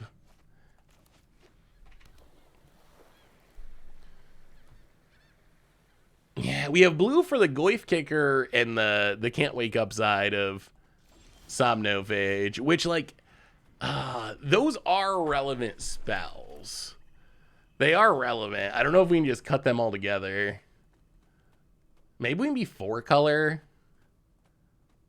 I don't know. I like the idea of Soul Cauldron, and I like the idea of Flings. Because our creatures are just so big. They get so big. There's Huntsman's Redemption, which it does give trample, but it gives trample, like, There's a pretty big timing restriction. It gives trample, but you gotta wait till the last lure counter. So if you can get the timing right, it would be nicer if it was something we could do right away. I mean, I'm sure we could go 4-color. The question is, like, are we going to be playing too many tap lands to make it worth it? Like, does it make the deck worse because we're playing off curve so much? Ooh, Urborg Scavengers. Yeah, maybe we mess around with it a little bit after this game. I mean, this build's worked fine. Like, our record is fine. So not complaining. But not good at generating card advantage and not good at winning through blockers. Good at putting just a bunch of big bodies on the battlefield. The deck has that going for it. But that's about it, I guess. Well, Cankerbloom.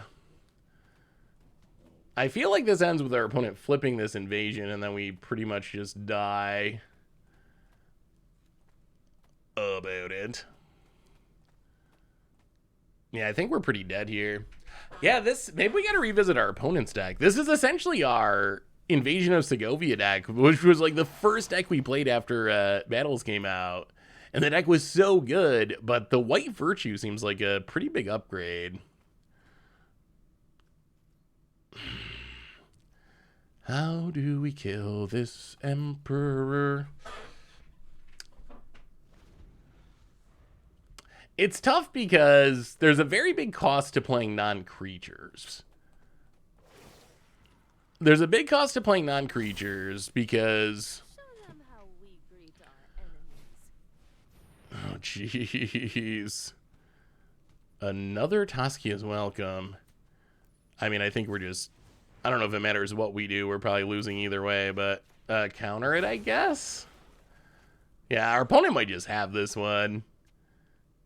They have so much card. We have no... It's a weird experience in 2023 to be empty-handed. This might be the first standard deck I played where like, oh god, we have no cards in hand. That doesn't happen anymore. You're never empty-handed. Is there a card draw? Is there a way that we can be drawing Magic the Gathering cards? So we get to kill these 2 Toskia's Welcomes, but we're so far behind. We're so far behind. This is the worst possible matchup. I could also be, because it feels like we have like just literally 0 shot against this deck. I guess if we like somehow lined up Huntsman's Redemption at like just the right second, maybe there'd be a world where it could work. But the combination of just like endless chump blockers, endless counters, endless removal, this might be like a 10%er. Protect the Negotiators. All right. I mean, we're actually getting pretty close to just scooping here. They flipped this Gobakon in. I know they're at 18, but we just can't win from here. How many people runs the Goldfish website? We've got the edge in this fight. Opponent attacks. Well, I mean, I guess we can kill one of these, and then you get an invasion. Oh, it doesn't even work. Well, I guess if they sack it right away, then we got through it anyway. Pound it. Light Shield Array. Let's it go. We gain 7 Magic the Gathering lives. How many people run the Goldfish website? It's a good question. So, I mean, our opponent's also drawn 3 Toskia's Welcomes in their top 13 cards, which is also unfortunate. Well, play a Death Bonnet Sprout and a Hermit and pass the turn. So I guess it depends on exactly how you count people. 10-ish, maybe? It depends, like, so you have someone like Joe who wrote the spoiler article today. Joe writes various article series, but he also has a full-time real life job as well. So it depends on how you count people like that. I think as far as like full-time people, 6 maybe? I think there might be 6 between people working on the site and people doing content. Do I like gingerbread cookies? In Magic or in real life? I actually think that in real life, gingerbread cookies are like, yeah, this matchup is, we're never gonna win. I actually think in real life, gingerbread cookies are like very low tier cookie, one of the lowest. They're not very good. Do people like gingerbread cookies? I could see like some holiday nostalgia thing, but just as far as like cookies go, are gingerbread cookies considered good? Compared to like chocolate chip. Like, see, chocolate chip, it's simple, it's classic, but that's just like, it's a real solid cookie. It might not be like an S tier cookie, but it's like a solid A tier. Gingerbread cookies are like, I guess I'll eat them on the holidays if I have to, because that's what you're supposed to do, but people don't make them. Oh, see, oh, okay, so how do you feel about sushi, chat? This came up in Vegas. So we were trying to figure out where to go to dinner one day, and we have a very big split. Tomer has very cultured taste. Crib and I, on the other hand, we do not. So Tomer pitched sushi when we were trying to figure out where to go to dinner, and me and Crim's immediate reaction was like, oh, like, we'll stay home and eat at the crummy sports bar or whatever. So our immediate reaction was, ugh. And Tomer's argument was, you just haven't had good sushi. Because my argument was, I don't really like sushi. I don't really like seafood in general. I don't really like seafood, period, but I don't like sushi. Tomer's argument was, it's not that you don't actually like sushi, it's that you just haven't had good sushi. If you had good sushi, you would like it. Sushi's so good. Is it really? I mean, it might also partly be that I just have a boring taste. So how do we get these cards in our deck and actually cast them? I don't know about... So Huntman's Redemption, it is nice to give Trample. These vermin seem a little like hit or miss in our matchups. Is Tyver even good? Do we even need Tyver? Are we ruining this deck? Probably. How much worse? But boy, Soul Cauldron can just kill people. Shouldn't it just be able to kill people?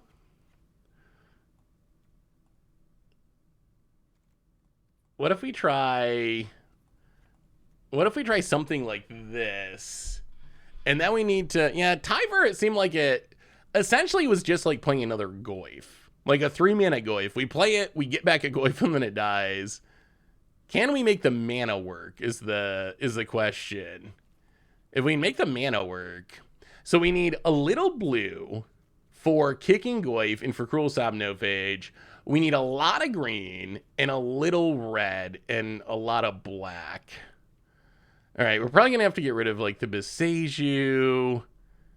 How many lands are we playing? Ooh, 22. Oh, no wonder we were a little land light sometimes. That might be a little light. Well, let's add some Triomes. See if the Triomes can save our day here. So Xander's Lounge makes red mana. Zeator's Proving Grounds. We're going to have a lot of tap lands now.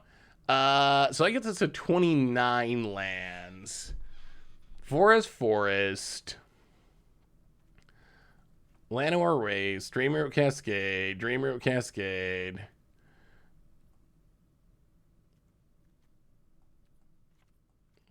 How many lands? 23? 23 still seems greedy. That does seem a little greedy. What if we get to 24? Have we officially just ruined this deck? Maybe. Did we break it? Or did we ruin it? Perhaps we have ruined it. Let's add one Black Cleave Cliffs. Boom. All right. 4 color. Let's go. Let's give it a run. Let's give it a run and see what happens. I mean, we still got a Bunny Corn deck that we can try too. That was on our list. Do we actually need red? So we were playing without red. The problem we're trying to solve, Corny, is like, how do we kill our opponent when they have blockers? the last game we played, we pretty much just ran into an opponent who... just made a bunch of 1/1s, and we had a ton of power on the battlefield, but we just couldn't do anything. We were playing, like, the biggest, most massive Goyfs, but they were just, like, completely useless because our opponent would just block him with a 1/1 token from Wedding Announcement or whatever. So our hope was that we could maybe solve that by splashing into red so we can fling our Goyfs at our opponent, although whether that's going to work in practice. Hey, Seth, if you looked at my deck before... Oh, let me see you, Rowan. Well, we're hitting our lands now, that's for sure. No problem hitting the lands. Go to combat. Hit you with Underdog. Opponent takes the beats.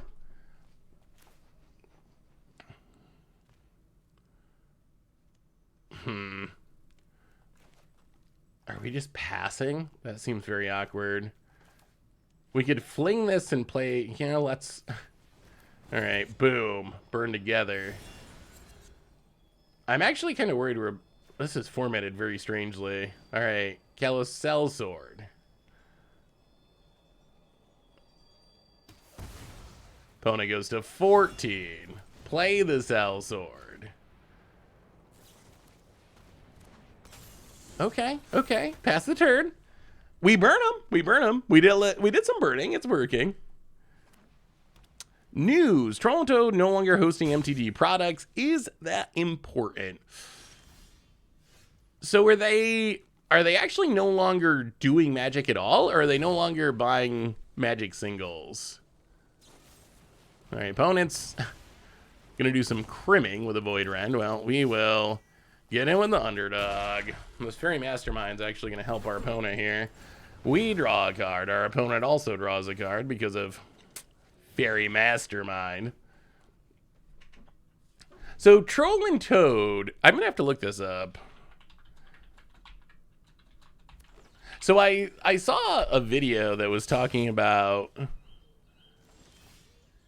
them not buying Magic cards anymore. Honestly, even if it is just 100% true that they're out of Magic, I don't actually really think that is meaningful. Sadly, like, Troll and Toad is a shop that I think was very meaningful a long time ago. But I don't think that Troll and Toad is an especially meaningful Magic vendor anymore. I think that they... Back in the, like, if you go back to the early Magic, like, go back in some of those old, like, Scry magazines and stuff from the 90s, they were, like, one of the super early Magic vendors. You would see them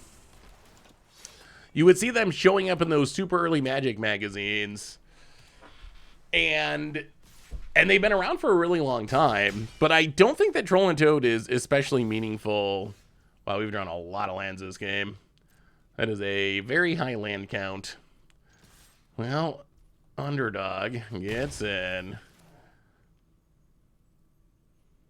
Play a Spider.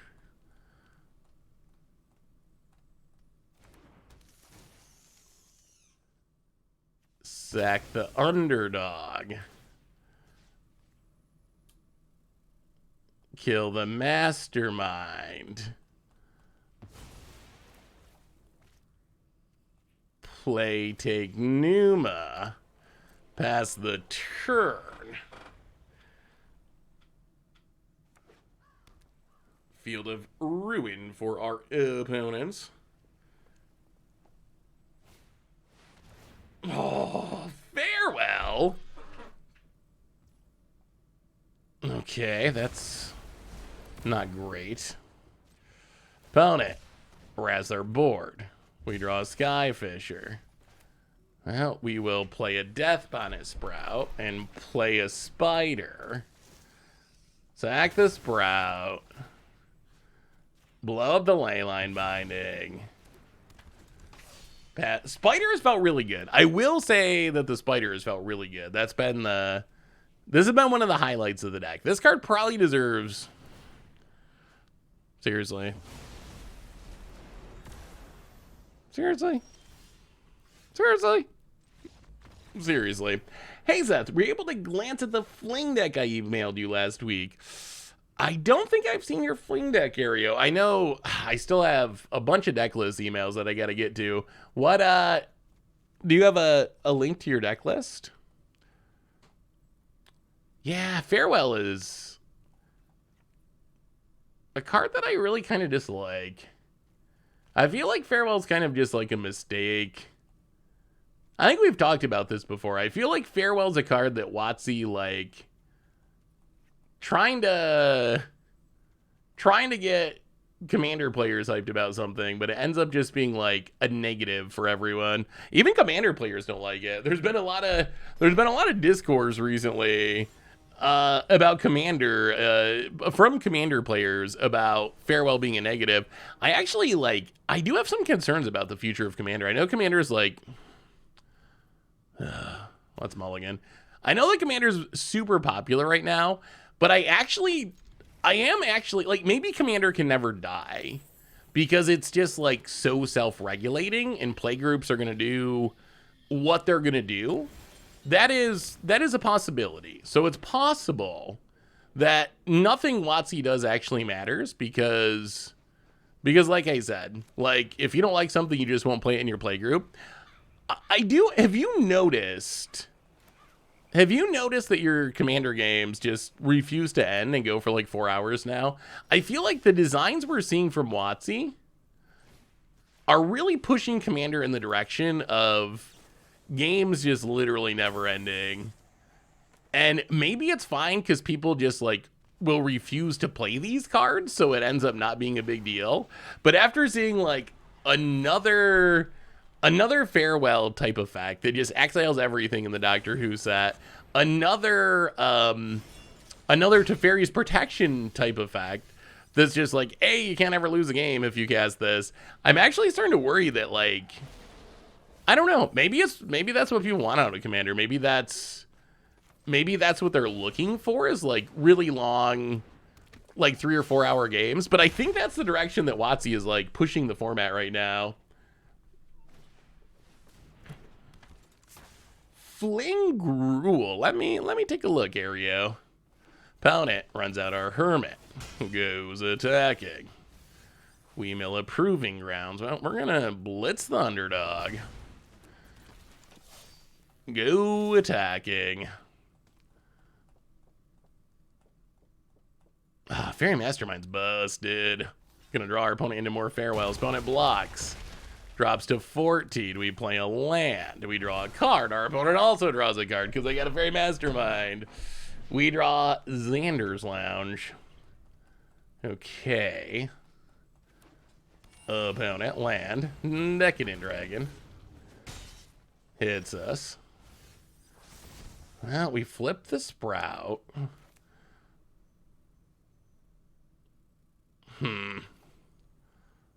Well, let's just back up the Hulk. Go attacking. Opponent goes to 9. Oh, this feels bad, but I think we gotta kill the Decadent Dragon. Play another Sprout. Play the Xander's Lounge past the turd. Oh, where's the Soul Cauldron? Where's the Soul Cauldron? Soul Cauldron would be so sweet. I really need a magic. I feel like I really should get a magic tattoo. I just haven't figured out what to get yet. So, I mean, it would probably be on my arm. I like tattoos, but I'm also in the, like, I can't imagine, like, tattooing my face stage of life or whatever. So it would definitely be like on the arm or whatever. Hey, have fun, Mother Frogger. Thanks for hanging out. Archangel.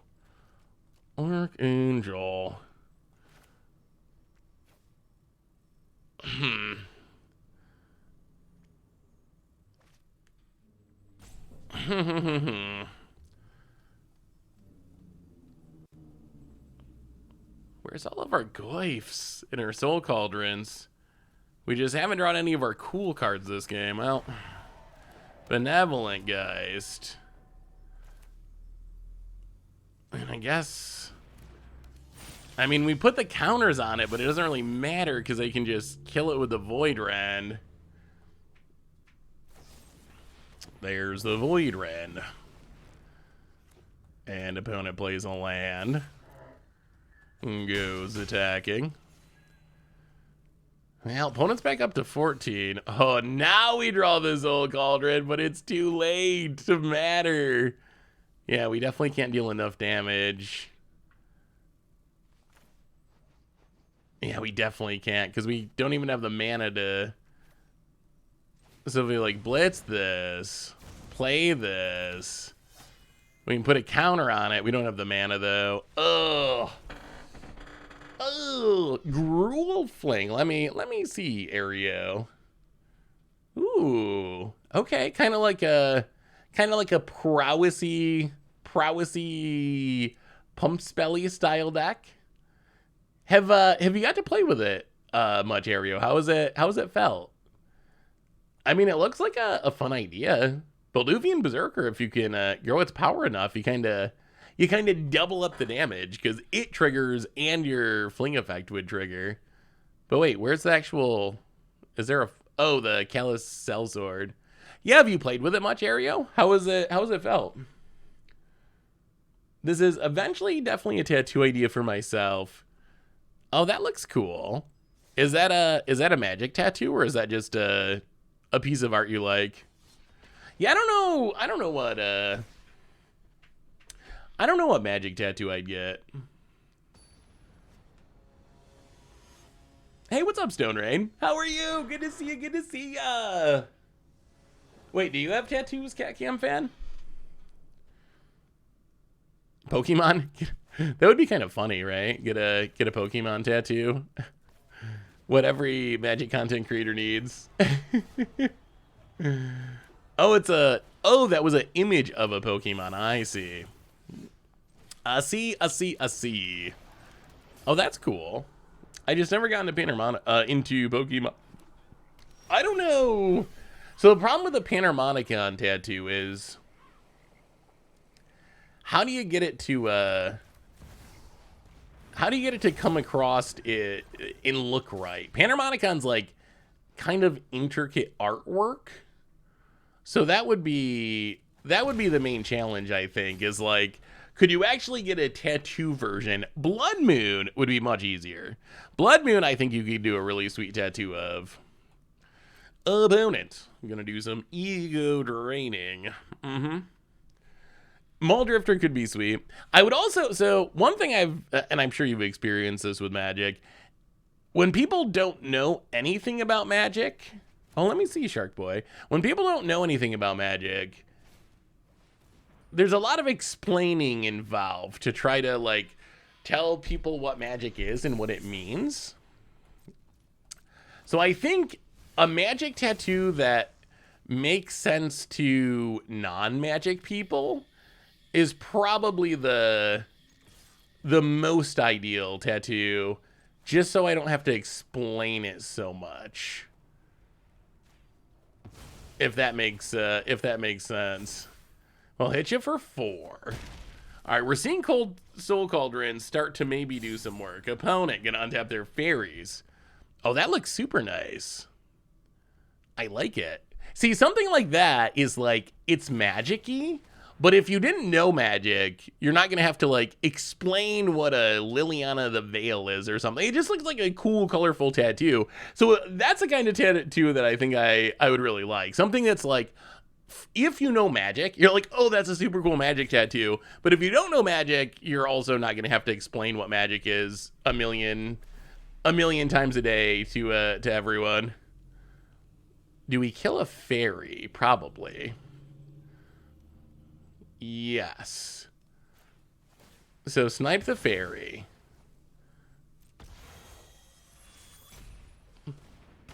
Pay.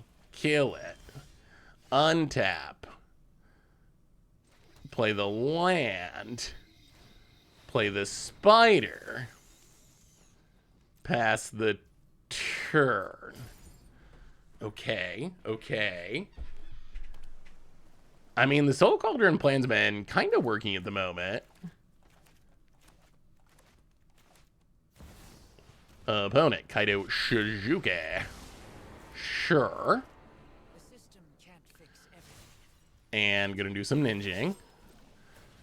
Well, okay, we will exile the Sleep Cursed Fairy. While we're building a combo here. Put it on the Spider. Untap. It's a Urborg Lhurgoyf. Oh. Okay, so can we win here? Is it possible we win here? Is this finally the payoff? Spider attack you. Does our opponent choose to block? Oh my god, they don't. Okay, so, this might be happening. Green, blue, black, Goyf, double kick it. Can we mill enough creatures is a question. Mill and mill. We need to mill some creatures. Oh! Are we like 1 point of damage away from winning? I think we're 1 point of damage away from winning. All right. Play the tap land.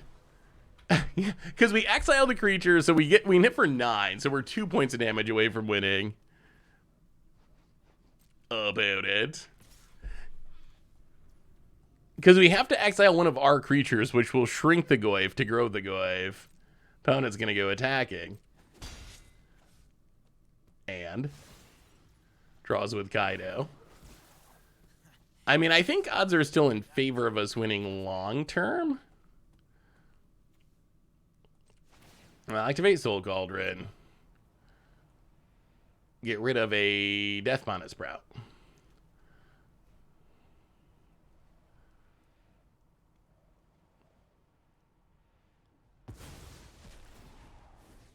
Counter on the Goyf. Opponent has an Urtai. Okay. So you're going to kill the Goyf. Sure. We draw an Underdog. Well, we untap. We'll blitz the Underdog. Exile the Goyf. Put a counter on the Underdog. Go attacking. Opponent. Gonna block the Spider. I mean, that should be game, right? That should be game. Opponent goes to 7. Let's do a little flinging. Throw the Underdog at your face. Yes. And draw a card. This is what we were envisioning when we built this deck. Hit you to 3. And then Skyfisher. Sack it. We can even gain some life. And that was a good performance. What is the Doctor Who legend you're most likely to try running as your commander? So my most favoritist of the Doctor Who legends is actually one that was just, we got some new cards, so they keep coming. Is one that was spoiled today. The Master, not that one. The Master. Why do all Magic cards have the same name now? I'm actually... We ran into this with Lord of the Rings, where there's like 17 Gandalfs or whatever. How do you keep track of this? As a Magic, like, if you're a Doctor Who fan, I guess it probably makes sense, because you're like, oh, Gandalf this version, Gandalf that version. But if you don't know that, how are you supposed to keep track of 7 cards that are named Gandalf or whatever? Anyway, the Master Multiplied, I think, is my favorite new legend so far.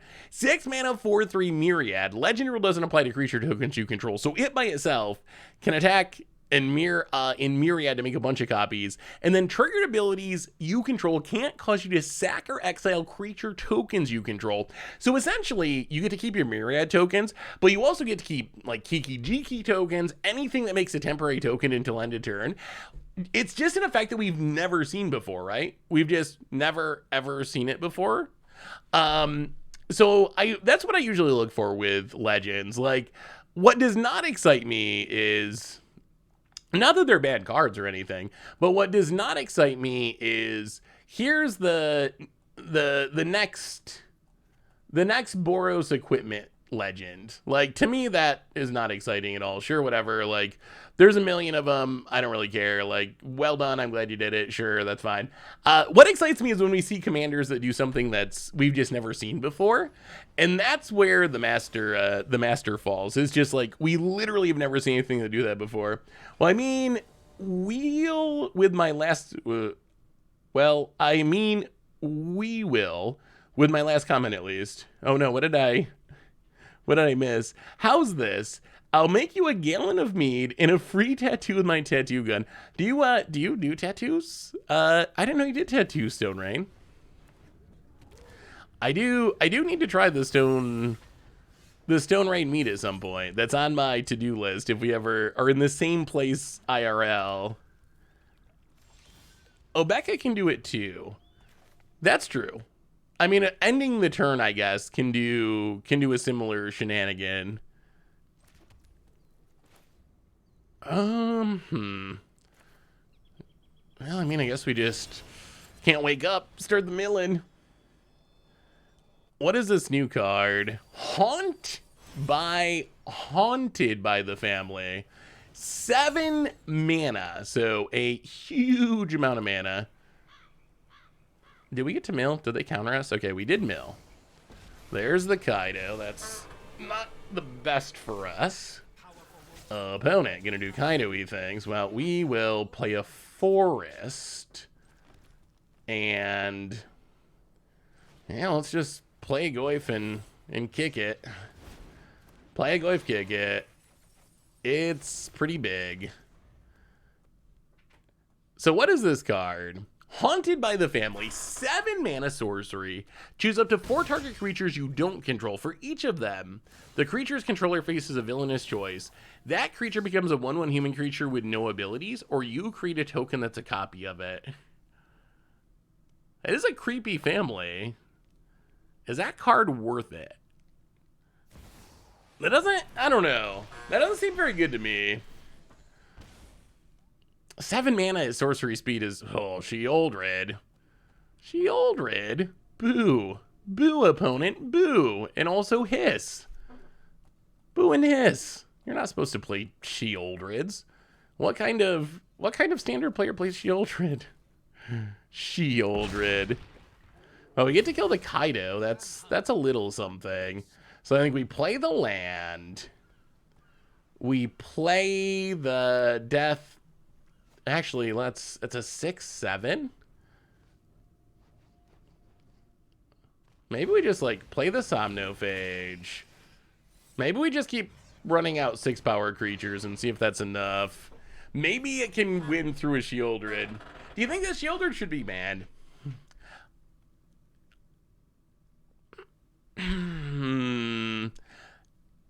It's less oppressive than it was at its peak.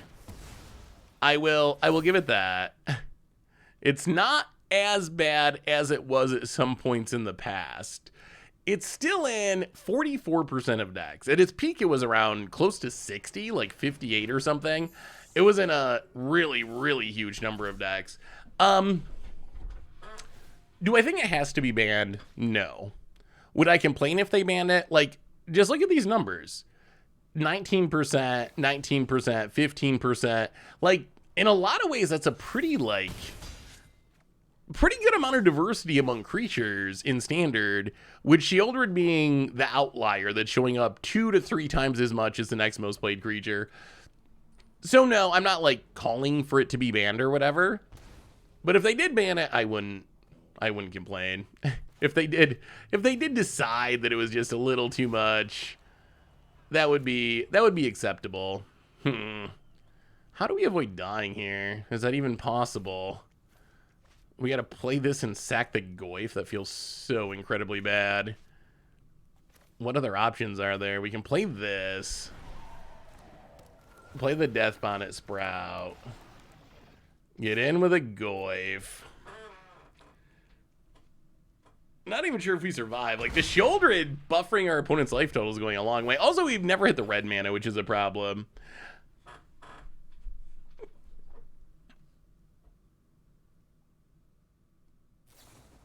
What would the impact be if Sheoldred only drained for 1? I mean, it would be a lot less oppressive, right? Are we... Oh, we're just dead, right? Tillian, pumps. Yep. I mean, to me, this feels wrong. Like, when your Fairy Tribal deck has to run Sheoldred, to me, that's like... that's a sign that something's a little off kilter, right? Like, could you imagine an elf deck? Like, if you go back to modern or legacy elves, the whole gimmick of a deck like elves or a deck like fairies in theory is you play all the same creature types, so they power each other up. And there is a super duper ridiculously huge cost to playing a creature that's not an elf in your elf deck or whatever, because not only are you making like you're making your entire deck worse essentially. So if you look at like an elf deck, usually it's like I have Craterhoof because it closes out the game and I win right away. That's worth it. And I'm tutored up with a bunch of things.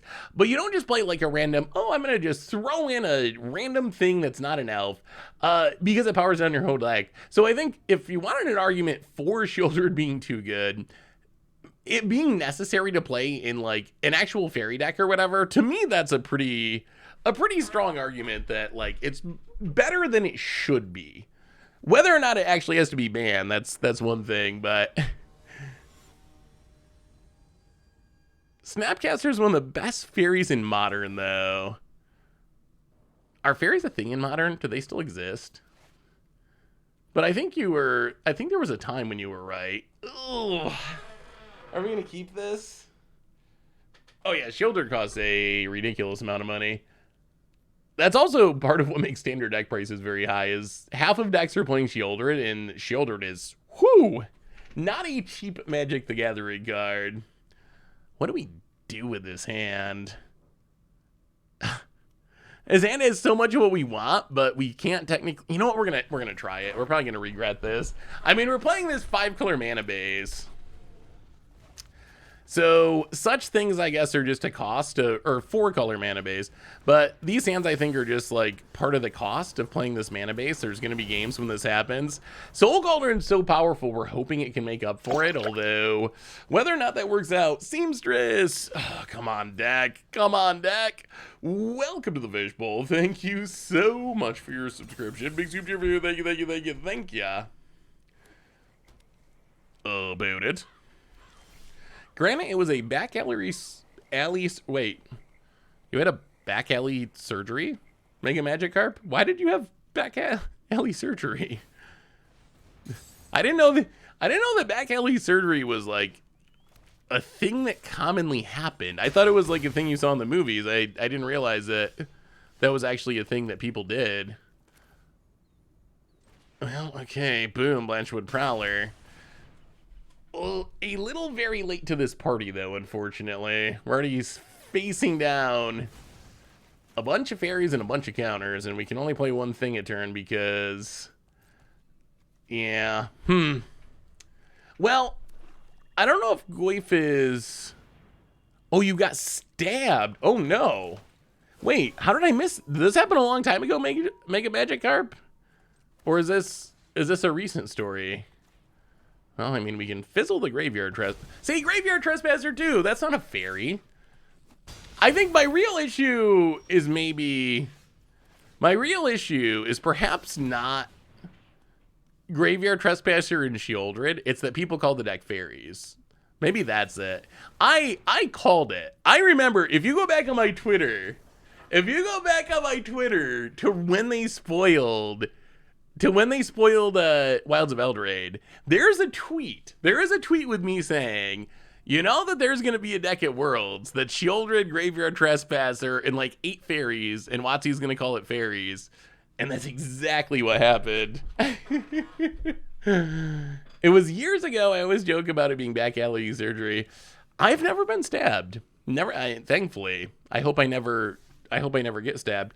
I've never been stabbed. I've never been in a real fight either. Is that normal? How many of you have been in like an actual fight? Like a physical, like hitting each other style fight? I've always wondered if I'm abnormal because I've never been in a fight of any, like, even back during, you know, school, being young or anything like that. I mean, like wrestling around with, or, you know, that's one thing, like playing around, but not like a serious fight. No, like even as a kid. Yeah, I guess that's probably, I'm very big and I got like, getting punched would count. I would consider that. 35. Okay. See, yeah, that's 35. Never been on a fight. Okay. So maybe it's not that uncommon. Well, that's good. I'm glad there's not a lot of fights going on. How tall are you? Look tall on the stream. Maybe it's kept you out of fights. I'm like 6'3", 6'4", 6'3.5", somewhere around there. Yeah, I guess like I guess it's kind of like Bear. Like no one's gonna come mess with the 165-pound Rottweiler. They don't know that he's like a big teddy bear. And honestly, I'm pretty sure someone could come in my house and like rob me and murder me in my sleep, and Bear would probably sleep through it. I don't even know if he'd notice. So I don't think he's nearly as good of a guard dog as he probably looks like, just based on his size. But no one's gonna mess with him because you see him, and like the poor like UPS guy or Amazon delivery guy just like doesn't want to get out of his car because he's afraid that Bear is like some monstrous animal, which he isn't. So I guess it's probably kind of like that. Like I'm very big and very tall, so I guess people just probably don't want to mess with me. Yeah, the bun adds an extra like 3 inches depending on how I'm wearing my hair. We're not gonna get toxic, are we? That would be sad. I guess we take the blue mana. We don't have blue mana yet. Well, we will pass the turd about it. Stop poisoning us. All right, they're gonna cut down. Sure. Gonna do some attacking. Well, we will play a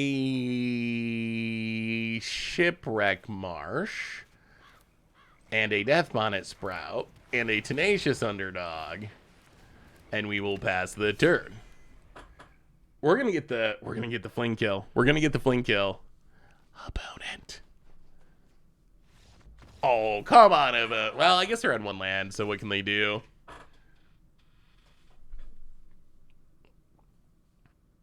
Do we even sideboard? I don't even know if we bring in anything, honestly.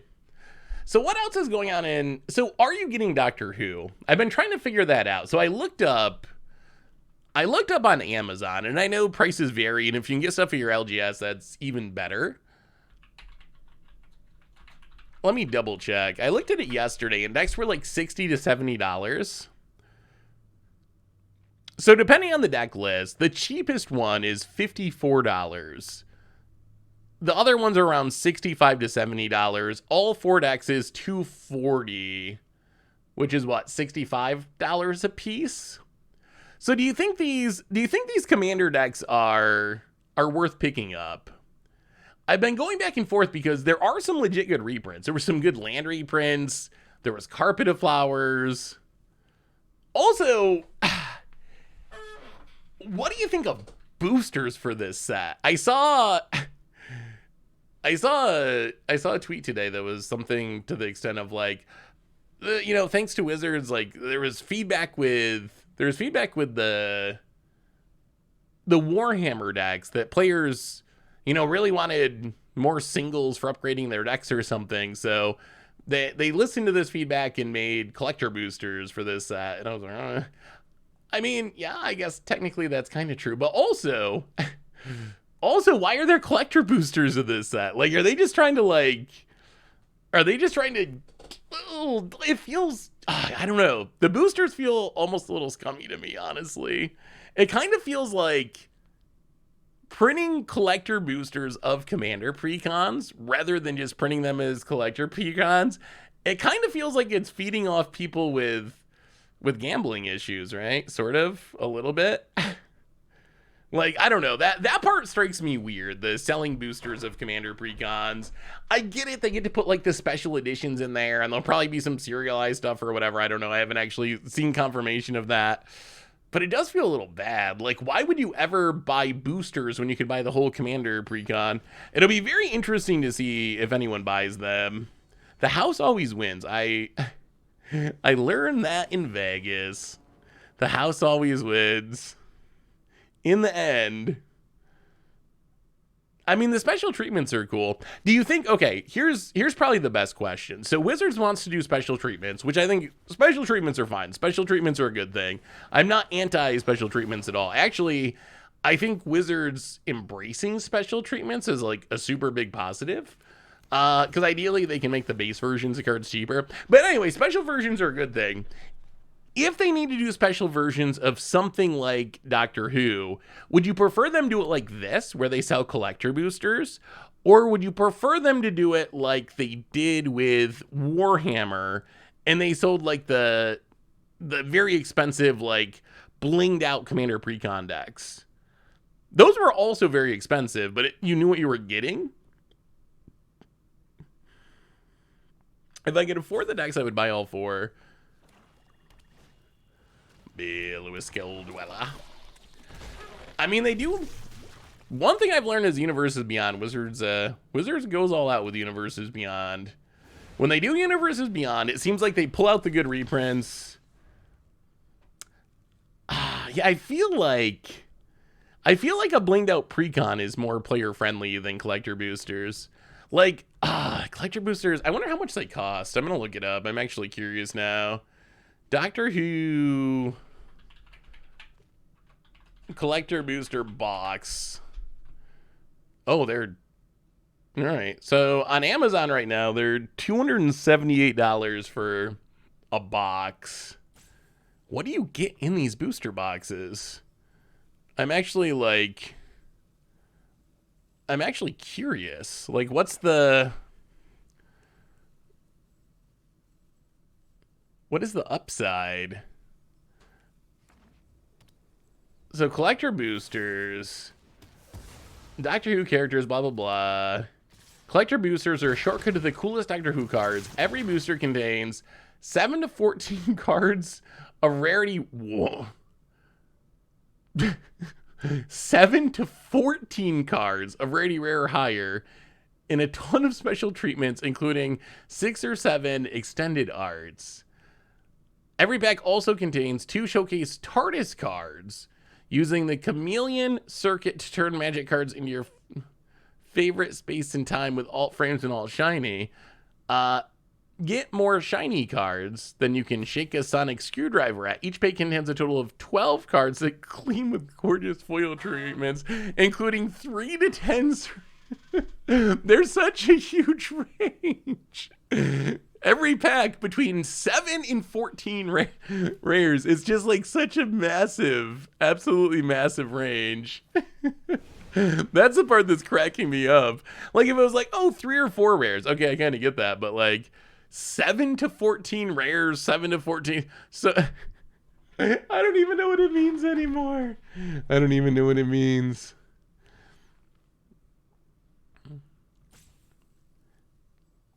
I mean, I would think that if you love Doctor Who and you want to collect it, then that makes sense. Like, if you're a Doctor Who fan and you just want the most blinged out version, it'll be very interesting to see. Yeah, each pack with value from 1 cent to 15. That's kind of where we're at, right? Like, no one knows. No one knows. They should make it 1 to 30 rares or mythics. Yeah, we're almost there.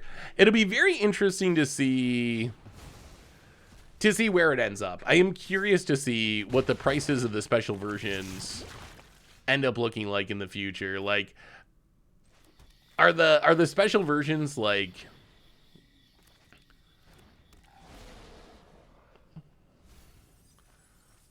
well, I guess we're getting the counter.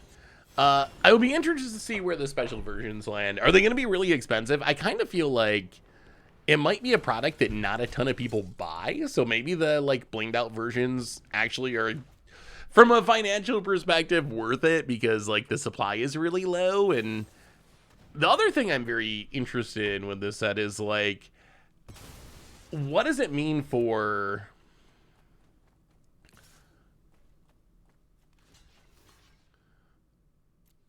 the other thing I'm very curious about the set is what does it mean for well, I think we're just going to do this as much as it hurts. I guess we can always sack it in the future. All right, let's just Thrill Seeker, back up itself, play the land. This is what, whenever it becomes a target of a spell. So next turn, we can't blitz and sack. Do we just pass? Yeah, let's just pass. This is a little sketch. Little sketchy. Can you get the reprints in the collector booster box? Can you get the reprints in the collector booster box. Wait, reprints of what? So it'll be interesting to see where it shakes out price wise. Now can't wake up. Okay, we might be stabilizing. Mill ourselves a bunch. Couple of spiders. Play a cruel somnophage. It's a 7/7. Play the Deathcap Glade. Go to combat. Attack you with the Thrill Seeker.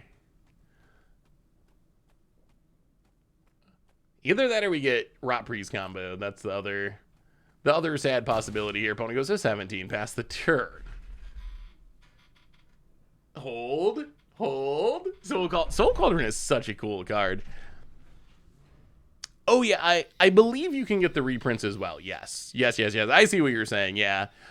Yeah, I believe that it's all the cards that are in the Commander precons, but I guess if you're thinking about buying it, double check. Are you able to play Plane Chase on Moto? Sort of. So they program Plane Chase into Moto, but last I tried it, it didn't actually work. Like when you tried to like roll the planar die or whatever, just nothing happened.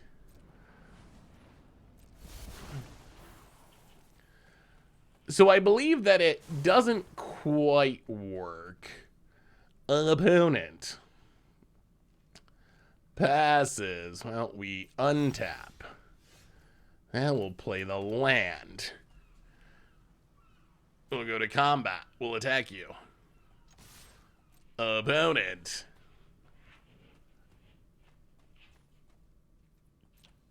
takes it. Soul Cauldron. Hold. Thrill Seeker. Kill the Rot Priest. This is just to force our opponent into making an action. All right, there's the action. So we will exile Thrill Seeker. Put the counter on the Somnophage. Sag the Somnophage. Yes. Yes. Oh. Okay. This feels like a very different deck than where we started. When we started, we were very much like a beatdown deck. This feels more like a synergy combo deck, but I feel like this is actually... I feel like it has potential. I feel like it actually has some potential. The synergies with big creatures and throwing the damage around with the fling effect is actually pretty sweet. What plane do you think that Animar is from? I really like the card, and I hope they make a new version of it soon. Whew. All right, chat, help me figure this out. I'm sure some of you are better at lore than I am. What plane is Animar from? Is there any giveaways in this art or anything?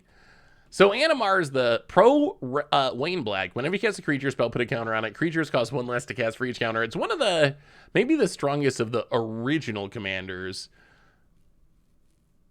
So it's an elemental. It's a teamer elemental. Lorwyn? No. What was the set that had like Horde of Notions and all that? Maybe there? I don't know if there's any official lore answer to this. Zendikar. Yeah, Zendikar has elementals. But I don't know. For some reason, the mountains, I could see Zendikar. Zendikar's kind of mountainous. Like, it could be Zendikar. The Omnath plane. Shards. It does have the 3-color thing from Shards. Cons. Actually, Cons came after this. I don't think it's Cons. Yeah, I wonder if we get another Animar. I mean, Animar is a cool card. It is a cool card. So I could see them returning to it again at some point. It doesn't feel like Zendikar to me, honestly. I'm working on a nutty Soul Cauldron deck with Time Stream Navigator. Ooh. I think I saw something just about the synergy. I haven't seen a deck list for it. But that is a pretty spicy idea to take all the turns. What format are you playing it in, Stone Rain? Well, there's our Soul Cauldron. Double Soul Cauldron. Well, let's play a Sprout. And a Xander's Lounge. And pass the turn. Yeah, where do they go with Omnath from here? Omnath needs to, like, lose its spark and become colorless or something. Are we just done? Do you think we never get another Omnath? Are they all 5-color from here on out? Can you lose colors? Is that possible? Can you actually lose colors? Graveyard Trespasser. Well, we'll mill a Goyf. We'll play a Llanowar Waste. We'll play an Agatha Soul Cauldron. We'll play a Death Bonnet Sprout. This Graveyard Trespasser is a smidge annoying. Are we playing... Looks like we're up against fairies. There's a werewolf over there and a shielder to come, so we must be up against fairies. Omnath will be double Urborg. I guess it could be. This is going to make it hard to flip our stuff, opponent. We chill with the graveyard hate. We just want to fling you a bit. Yellow Omnath.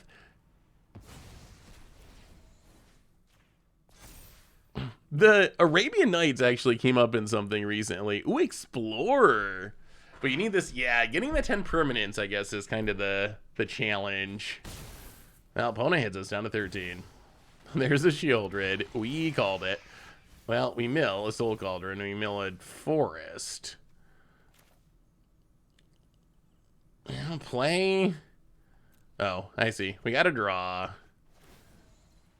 Get drained.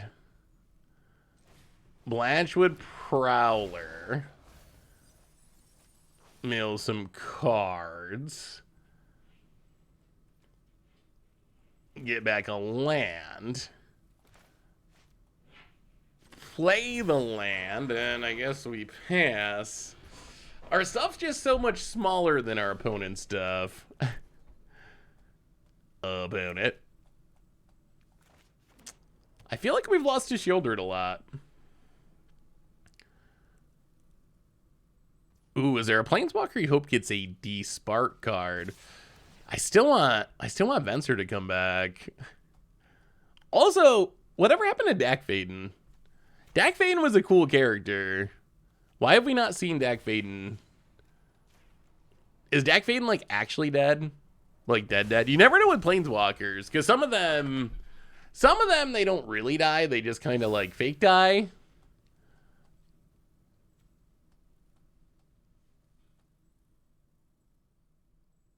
Yeah, but Elspeth died a million times and always just comes back. It depends on Wizard's mood, right? Often, what an unceremonious way to kill the greatest thief in the multiverse. I still can't believe they actually, that actually counts. I thought it was the long con and they were like setting up the return of Dak Faden at some point in the future. It had to be, right? Because it's just like, it's so ridiculous that you would kill off the greatest thief in the multiverse in such a, like, lackluster way. Virtue of persistence. Yeah. Well, we'll mill a Somnophage. We'll draw, get drained by Shieldred. It's another Blanchwood Prowler. Well, play a land.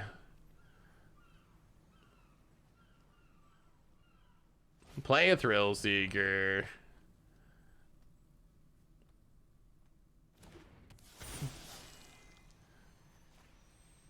Counters on the Sprout.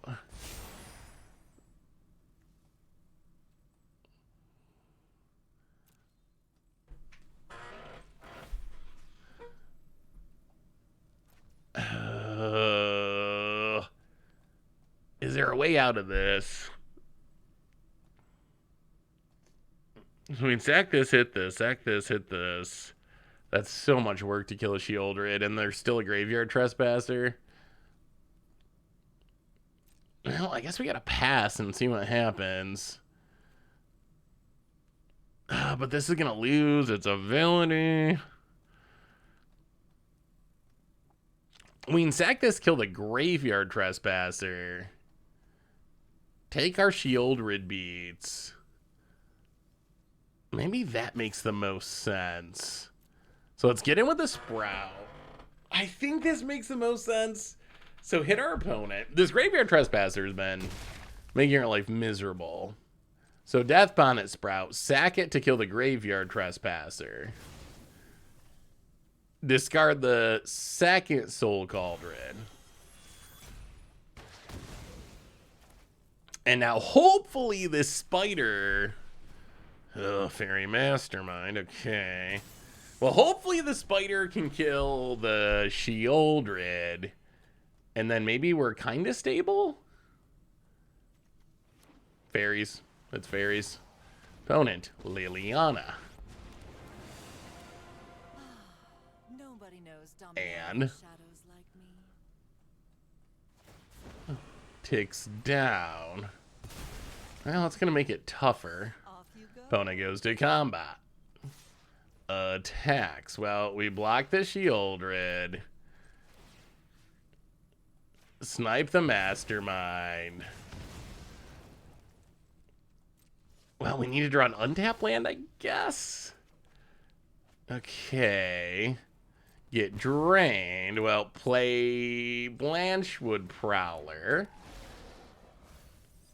Mill some cards. Get back the land. Play the land. Play the spider. Sack the Prowler. Kill the Shieldred. Okay. We are not dead yet. We are not dead yet. We're down to 4, but we are definitely not dead. We got a shot. We got a shot. We actually got a shot. The comeback is on. Opponent. Land. I mean, the Soul Cauldron can keep the Virtue in check.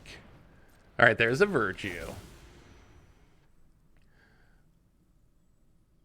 So we just got to snipe whatever they try to reanimate. Well, okay, Soul Cauldron.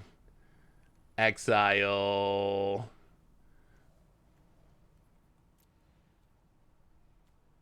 The Thrill Seeker. In case we need to sack the spider. Go to combat. Kill the Liliana.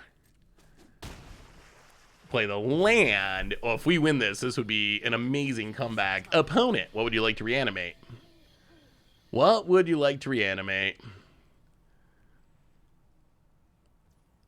Okay, going after the Somnophage.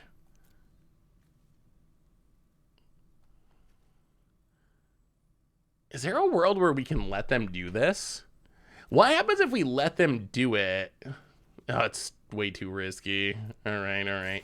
I was thinking maybe we could let them do it and try to clean out the graveyard, but Somnophage triggers on all graveyards, so... Well, eat it. Counter on the Skyfisher. Opponent. Another Liliana. Something suspicious is going Ticks down. Well, kill the Liliana. Gain some life. All right, we need a creature. All of our creatures are flings. Whatever. Can we draw creatures to turn into flings? Must be made. No. Okay, Deathcap Glade. Pass the turn.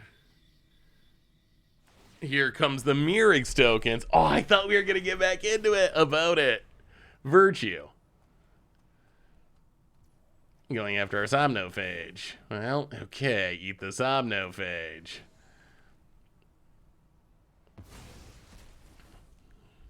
I mean, we have 2 of the Chase Mythics from... No, really?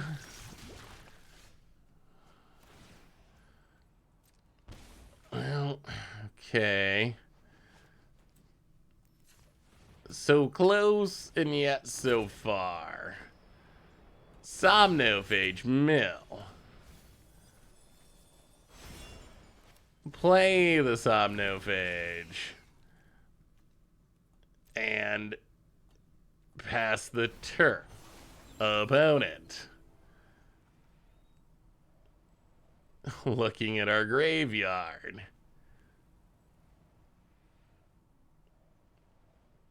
Shield Red. I mean, we can kind of fling any creature. Sort of. The problem is if they draw removal, they can kill our creature in response. Okay. Opponent gains life. At some point, we're going to have to kill the Shield Red. If it attacks, we probably got to kill it now. If it doesn't attack, we can wait and try to win if we top deck another big creature. We'll draw. Oh, that's an Urborg Lhurgoyf. Okay. There's a chance. There's actually a chance. Oh my goodness, this might be happening. Tap, tap. Add a black. Add a blue. Wow, this would be amazing. So we need to mill, what, 4 creatures here? So, mill. And mill. Come on, Goyf, be good. Giarmagello, welcome to the Fishbowl. Thank you so much for your subscription. Big super cheer for you. Thank you, thank you, thank you, thank you. Come on, hit some creatures. 14 plus 11. That's lethal, right? That is lethal. I mean, we go for it, right? They would have used removal if they had it. Soul Cauldron. Actually, should we sack this first? Yes. So sack this. Hit you for 14. Grow the Goyf. Soul Cauldron. Exile your Shieldred. Counter on the Goyf. Counter on the Goyf. Sack it. Yes. It worked. It worked. I mean, Shieldred has Death Touch, so we don't really need to swing. We have all the damage right in our opponent's face. Almost a year. Thank you so much, Giarmagello. That was a surprising win. Our opponent stuck his Shieldred all game, and somehow our fling plan came through. Like, that's kind of what we were hoping for. They can't respond to this sack by killing it because sack is part of the cost. Yeah, what they can respond to is Soul Cauldron putting a counter on the thing. So the way it was pretty clear they didn't have removal, because if they had removal, I think most likely they just kill the Somnophage and smack us with all their stuff and probably win. So it seemed like they didn't have removal, but the window is when we activate Agatha's Soul Cauldron, it puts the counter on the thing, and the counter is what give the thing all the creature all the abilities from Soul Cauldron. So if our opponent can kill our creature in response to the +1/+1 counter, that's where everything can fall apart.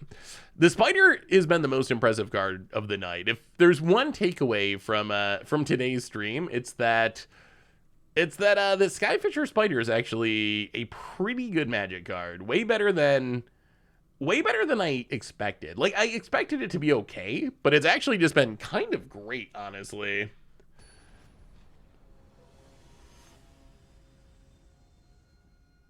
So what commander stuff are you gonna build with, Doctor Who? What is the next?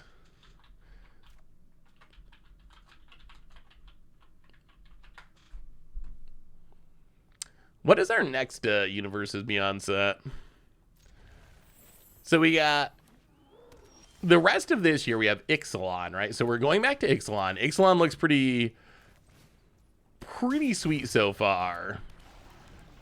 Next year, Ravnica Remastered, Murders at Karlov Mansion, Fallout. So Fallout's supposed to be coming in March. And then Assassin's Creed in July.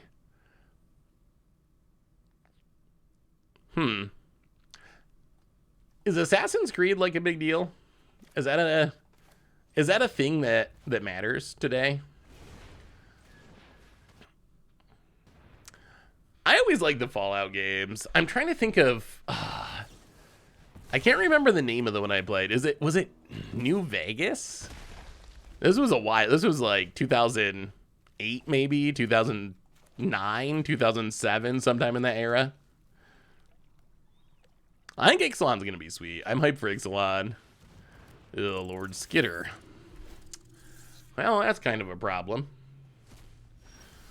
So much graveyard hate. Well, we will play a Zia Torres Proving Ground and...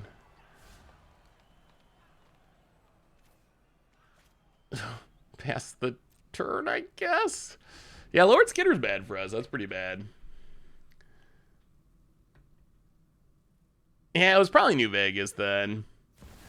Any plans on going to CT GameCon in April? Is that Connecticut GameCon? I mean, I don't... Wow, this is very, very, very bad for us. I don't currently have any plans for that, but Connecticut's not, like, ridiculously far away. So I guess it could be possible. Huh. How do we stop a Lord Skitter? Do we just not have the ability to stop a Lord Skitter, apparently? Oh, I think we actually decline. Oh, yeah. We're getting snowballed. We're getting gixed.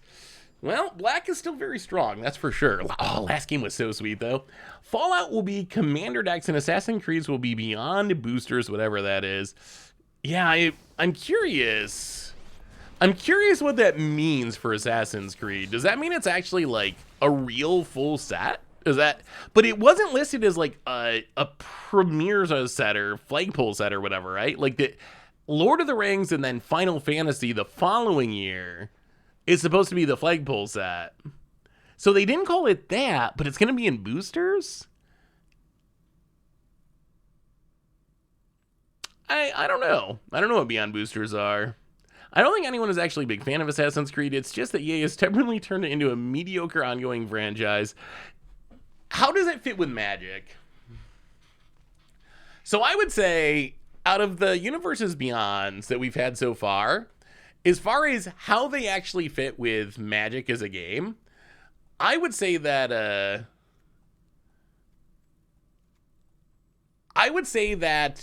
Lord of the Rings is S tier. That is the best. Like, we will never get a better fit than that as far as flavor in the world of Magic. The worst one so far, Fallout maybe, even though that was just a secret lair drop. So I think that got way more hate than it deserved for a secret lair drop. But yes, it's a weird fit in the world of Magic. That's fair. Maybe like, well, Walking Dead zombies are pretty on point. Street Fighter, maybe Street Fighter is actually a bad fit. My Little Pony, yeah. I mean, is Walking Dead actually that bad of a fit though? Because like zombies are very Magic. So I can see the argument that actually it's not that bad of a fit because it's very zombie based and Magic has a lot of zombies. But where would like Assassin's Creed? Oh, we wanted that land quite a bit. Where would Assassin's Creed fall in that scale? Fallout, I think, is like medium. I'd probably put Fallout as like, I don't know, C tier or something. B tier, like, it's fine. Like, parts of it will fit, but parts of it will not really fit.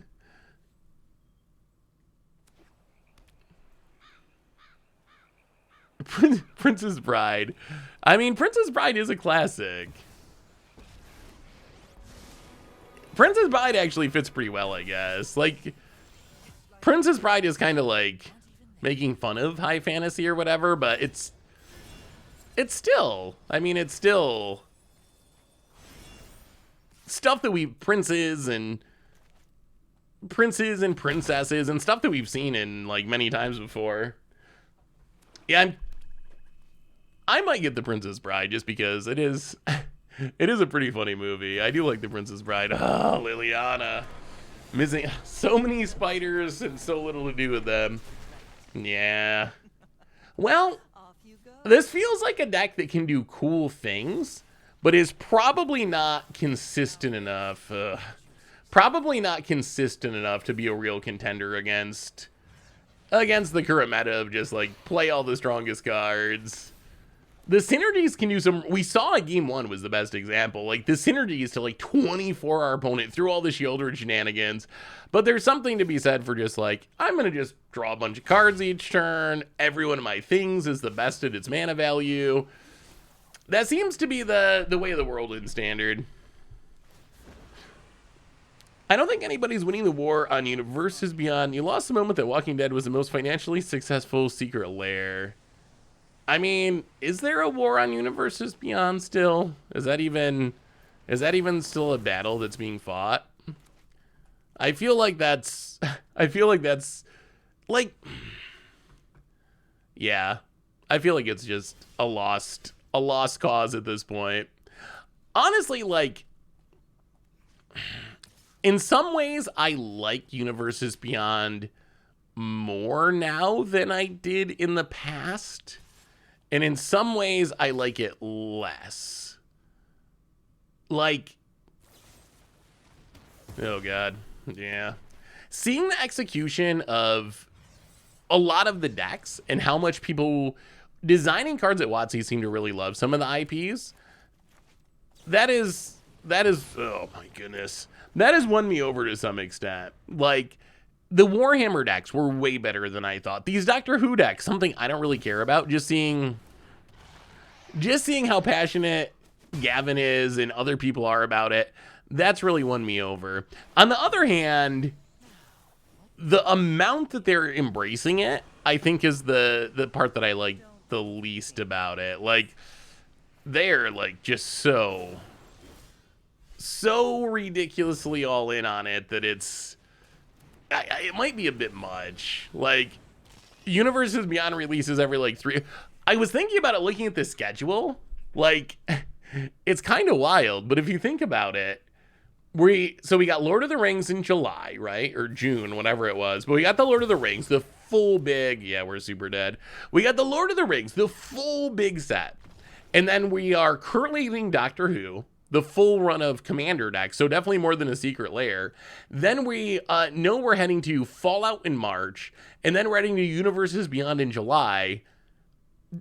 That's essentially as much Universes Beyond as we used to get Magic, period, like not that long ago, 5 years ago, back in the era where they printed one set every 3 months and one Commander release a year. We're almost getting as many Universes Beyond cards as we got Magic cards, period, in like 2015 or something. Not like 1993. We're talking like in the last 10 years or something. We used to get that many Magic cards, period. Now we're getting those just for Universes Beyond. And that's not even including like all the versions, all the special printings of everything we get. Like, there's so much now. It's like so much. So if there's, I think that overall, like, I've become more comfortable with the idea of Universes Beyond in Magic, to the point where, especially with just how goofy Magic is getting now, like, I don't know, we got Buddy Corns in our game. What can we really say about some of the other stuff? Like, so Magic has taken just such a lighter, goofier tone that I guess it's fine. On the other hand, I was not expecting Universes Beyond every 3 months, honestly. That's a lot of non-Magic IP in Magic, so it'll be interesting to see how the pacing goes.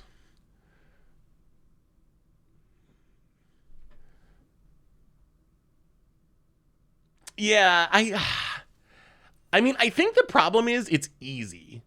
That's my guess. My guess is the issue is it's like, so I'm sure Lord of the Rings takes a lot of work. I actually got to talk to someone at WotC in Vegas, and one of the questions I asked him was just like, how, with the Universes Beyond sets, it's someone who's worked on some Universes Beyond stuff, like, how much influence do you have, and how much is it the IP owner? And I guess it really varies on sets. Like, it really depends on who owns the IP. Some people who own the IP are like very, very hands-on, like micromanagey, really want to make sure that you do things exactly their way and their characters are released exactly in the way they want them to be. And they're like approving every single little thing throughout the whole process.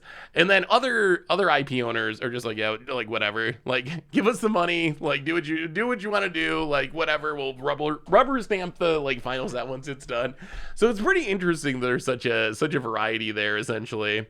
Song of Fire and Ice would fit really well. I don't know if the ending has killed it, but Doctor Who seems like a very WotC-led thing. Yeah, I mean, I didn't actually get into the like which sets were which sets were micromanaged and very hands-on, which ones were like anything goes. So I didn't actually get into that. But Doctor Who, I think that it seems like this is when someone said it was a passion project for Gavin, that made a lot of sense. Like that, I could see just like that being the case in this one. I think we've entered the like r slash custom magic era of Magic. It feels a lot of it feels like stuff that like 5 years ago there would be someone on like the custom magic Reddit that was like, I made my Doctor Who set. Like check out the cards to my Doctor Who set. But now they're actually just like real cards. They're real cards made by real designers, but anyway, what do we learn about Goyf and Standard? And I think overall, we can look at untap.gg. I think we ended with somewhere around a 50% win rate today, like right smack dab in the middle. So the first build of the deck, I think, was much more consistent. We went, let's see. Oh, I guess Goyf in 2023, I guess we ended up 3 and 4 overall, so just under 50%. So I think the first version of the deck, yeah, we kind of made it worse. The first version of the deck we actually went 2 and 1 with, and then we lost that one game to the token deck, and we're like, we're gonna add flings, and apparently adding flings did not actually make the deck better, which makes sense because the 4-color mana was pretty inconsistent, and we got to see some like spectacular against the odds kills. But I would say if you're actually trying to be competitive with Goyfs, the original build is probably the way to go. That said, maybe this isn't the shell for it, but Thrill Seeker, Agatha Soul Cauldron actually seems like a scary synergy. So maybe we're gonna do some more of that at some point in the future, because it did seem like it could be pretty scary once it gets going. But anyway, everyone, I think that brings us to the end of our stream for tonight. Oh yeah, I also wanted to say we're gonna do a viewer battle stream, I believe, next week. So get your sweet brews going. Get ready. We're gonna have a viewer battle stream coming up. So if you want to get in on that, get ready. See you in the daily Simpsons Twitch chat in about 8 minutes. I'll see what I can do, Cat Fan. I gotta take Bear out, but I'll see if I can swing by. So reminders on the way out the door. Replay YouTube. That's where you can find all the old streams, including this one of the future. Normal YouTube, tons of stuff going up on there. Tomorrow we are heading to Modern for much of it. We got a pretty sweet Modern deck that I'm excited. If you like flings and synergies like that, you're gonna like the Modern deck. And one more reminder that our sponsor today's Card Kingdom. If you need some magical cards, you can get them over at cardkingdom.com/mtggoldfish. Most importantly, thank you to all of you. I love y'all. You're amazing and awesome, and I'm gonna miss you so much. Have a great night. Have a wonderful weekend. Check out the YouTube and the Commander YouTube for all the spoiler stuff, and I'll be back on Tuesday to have some more fun. So until then, everyone, be good. I love y'all, and I will talk to you soon.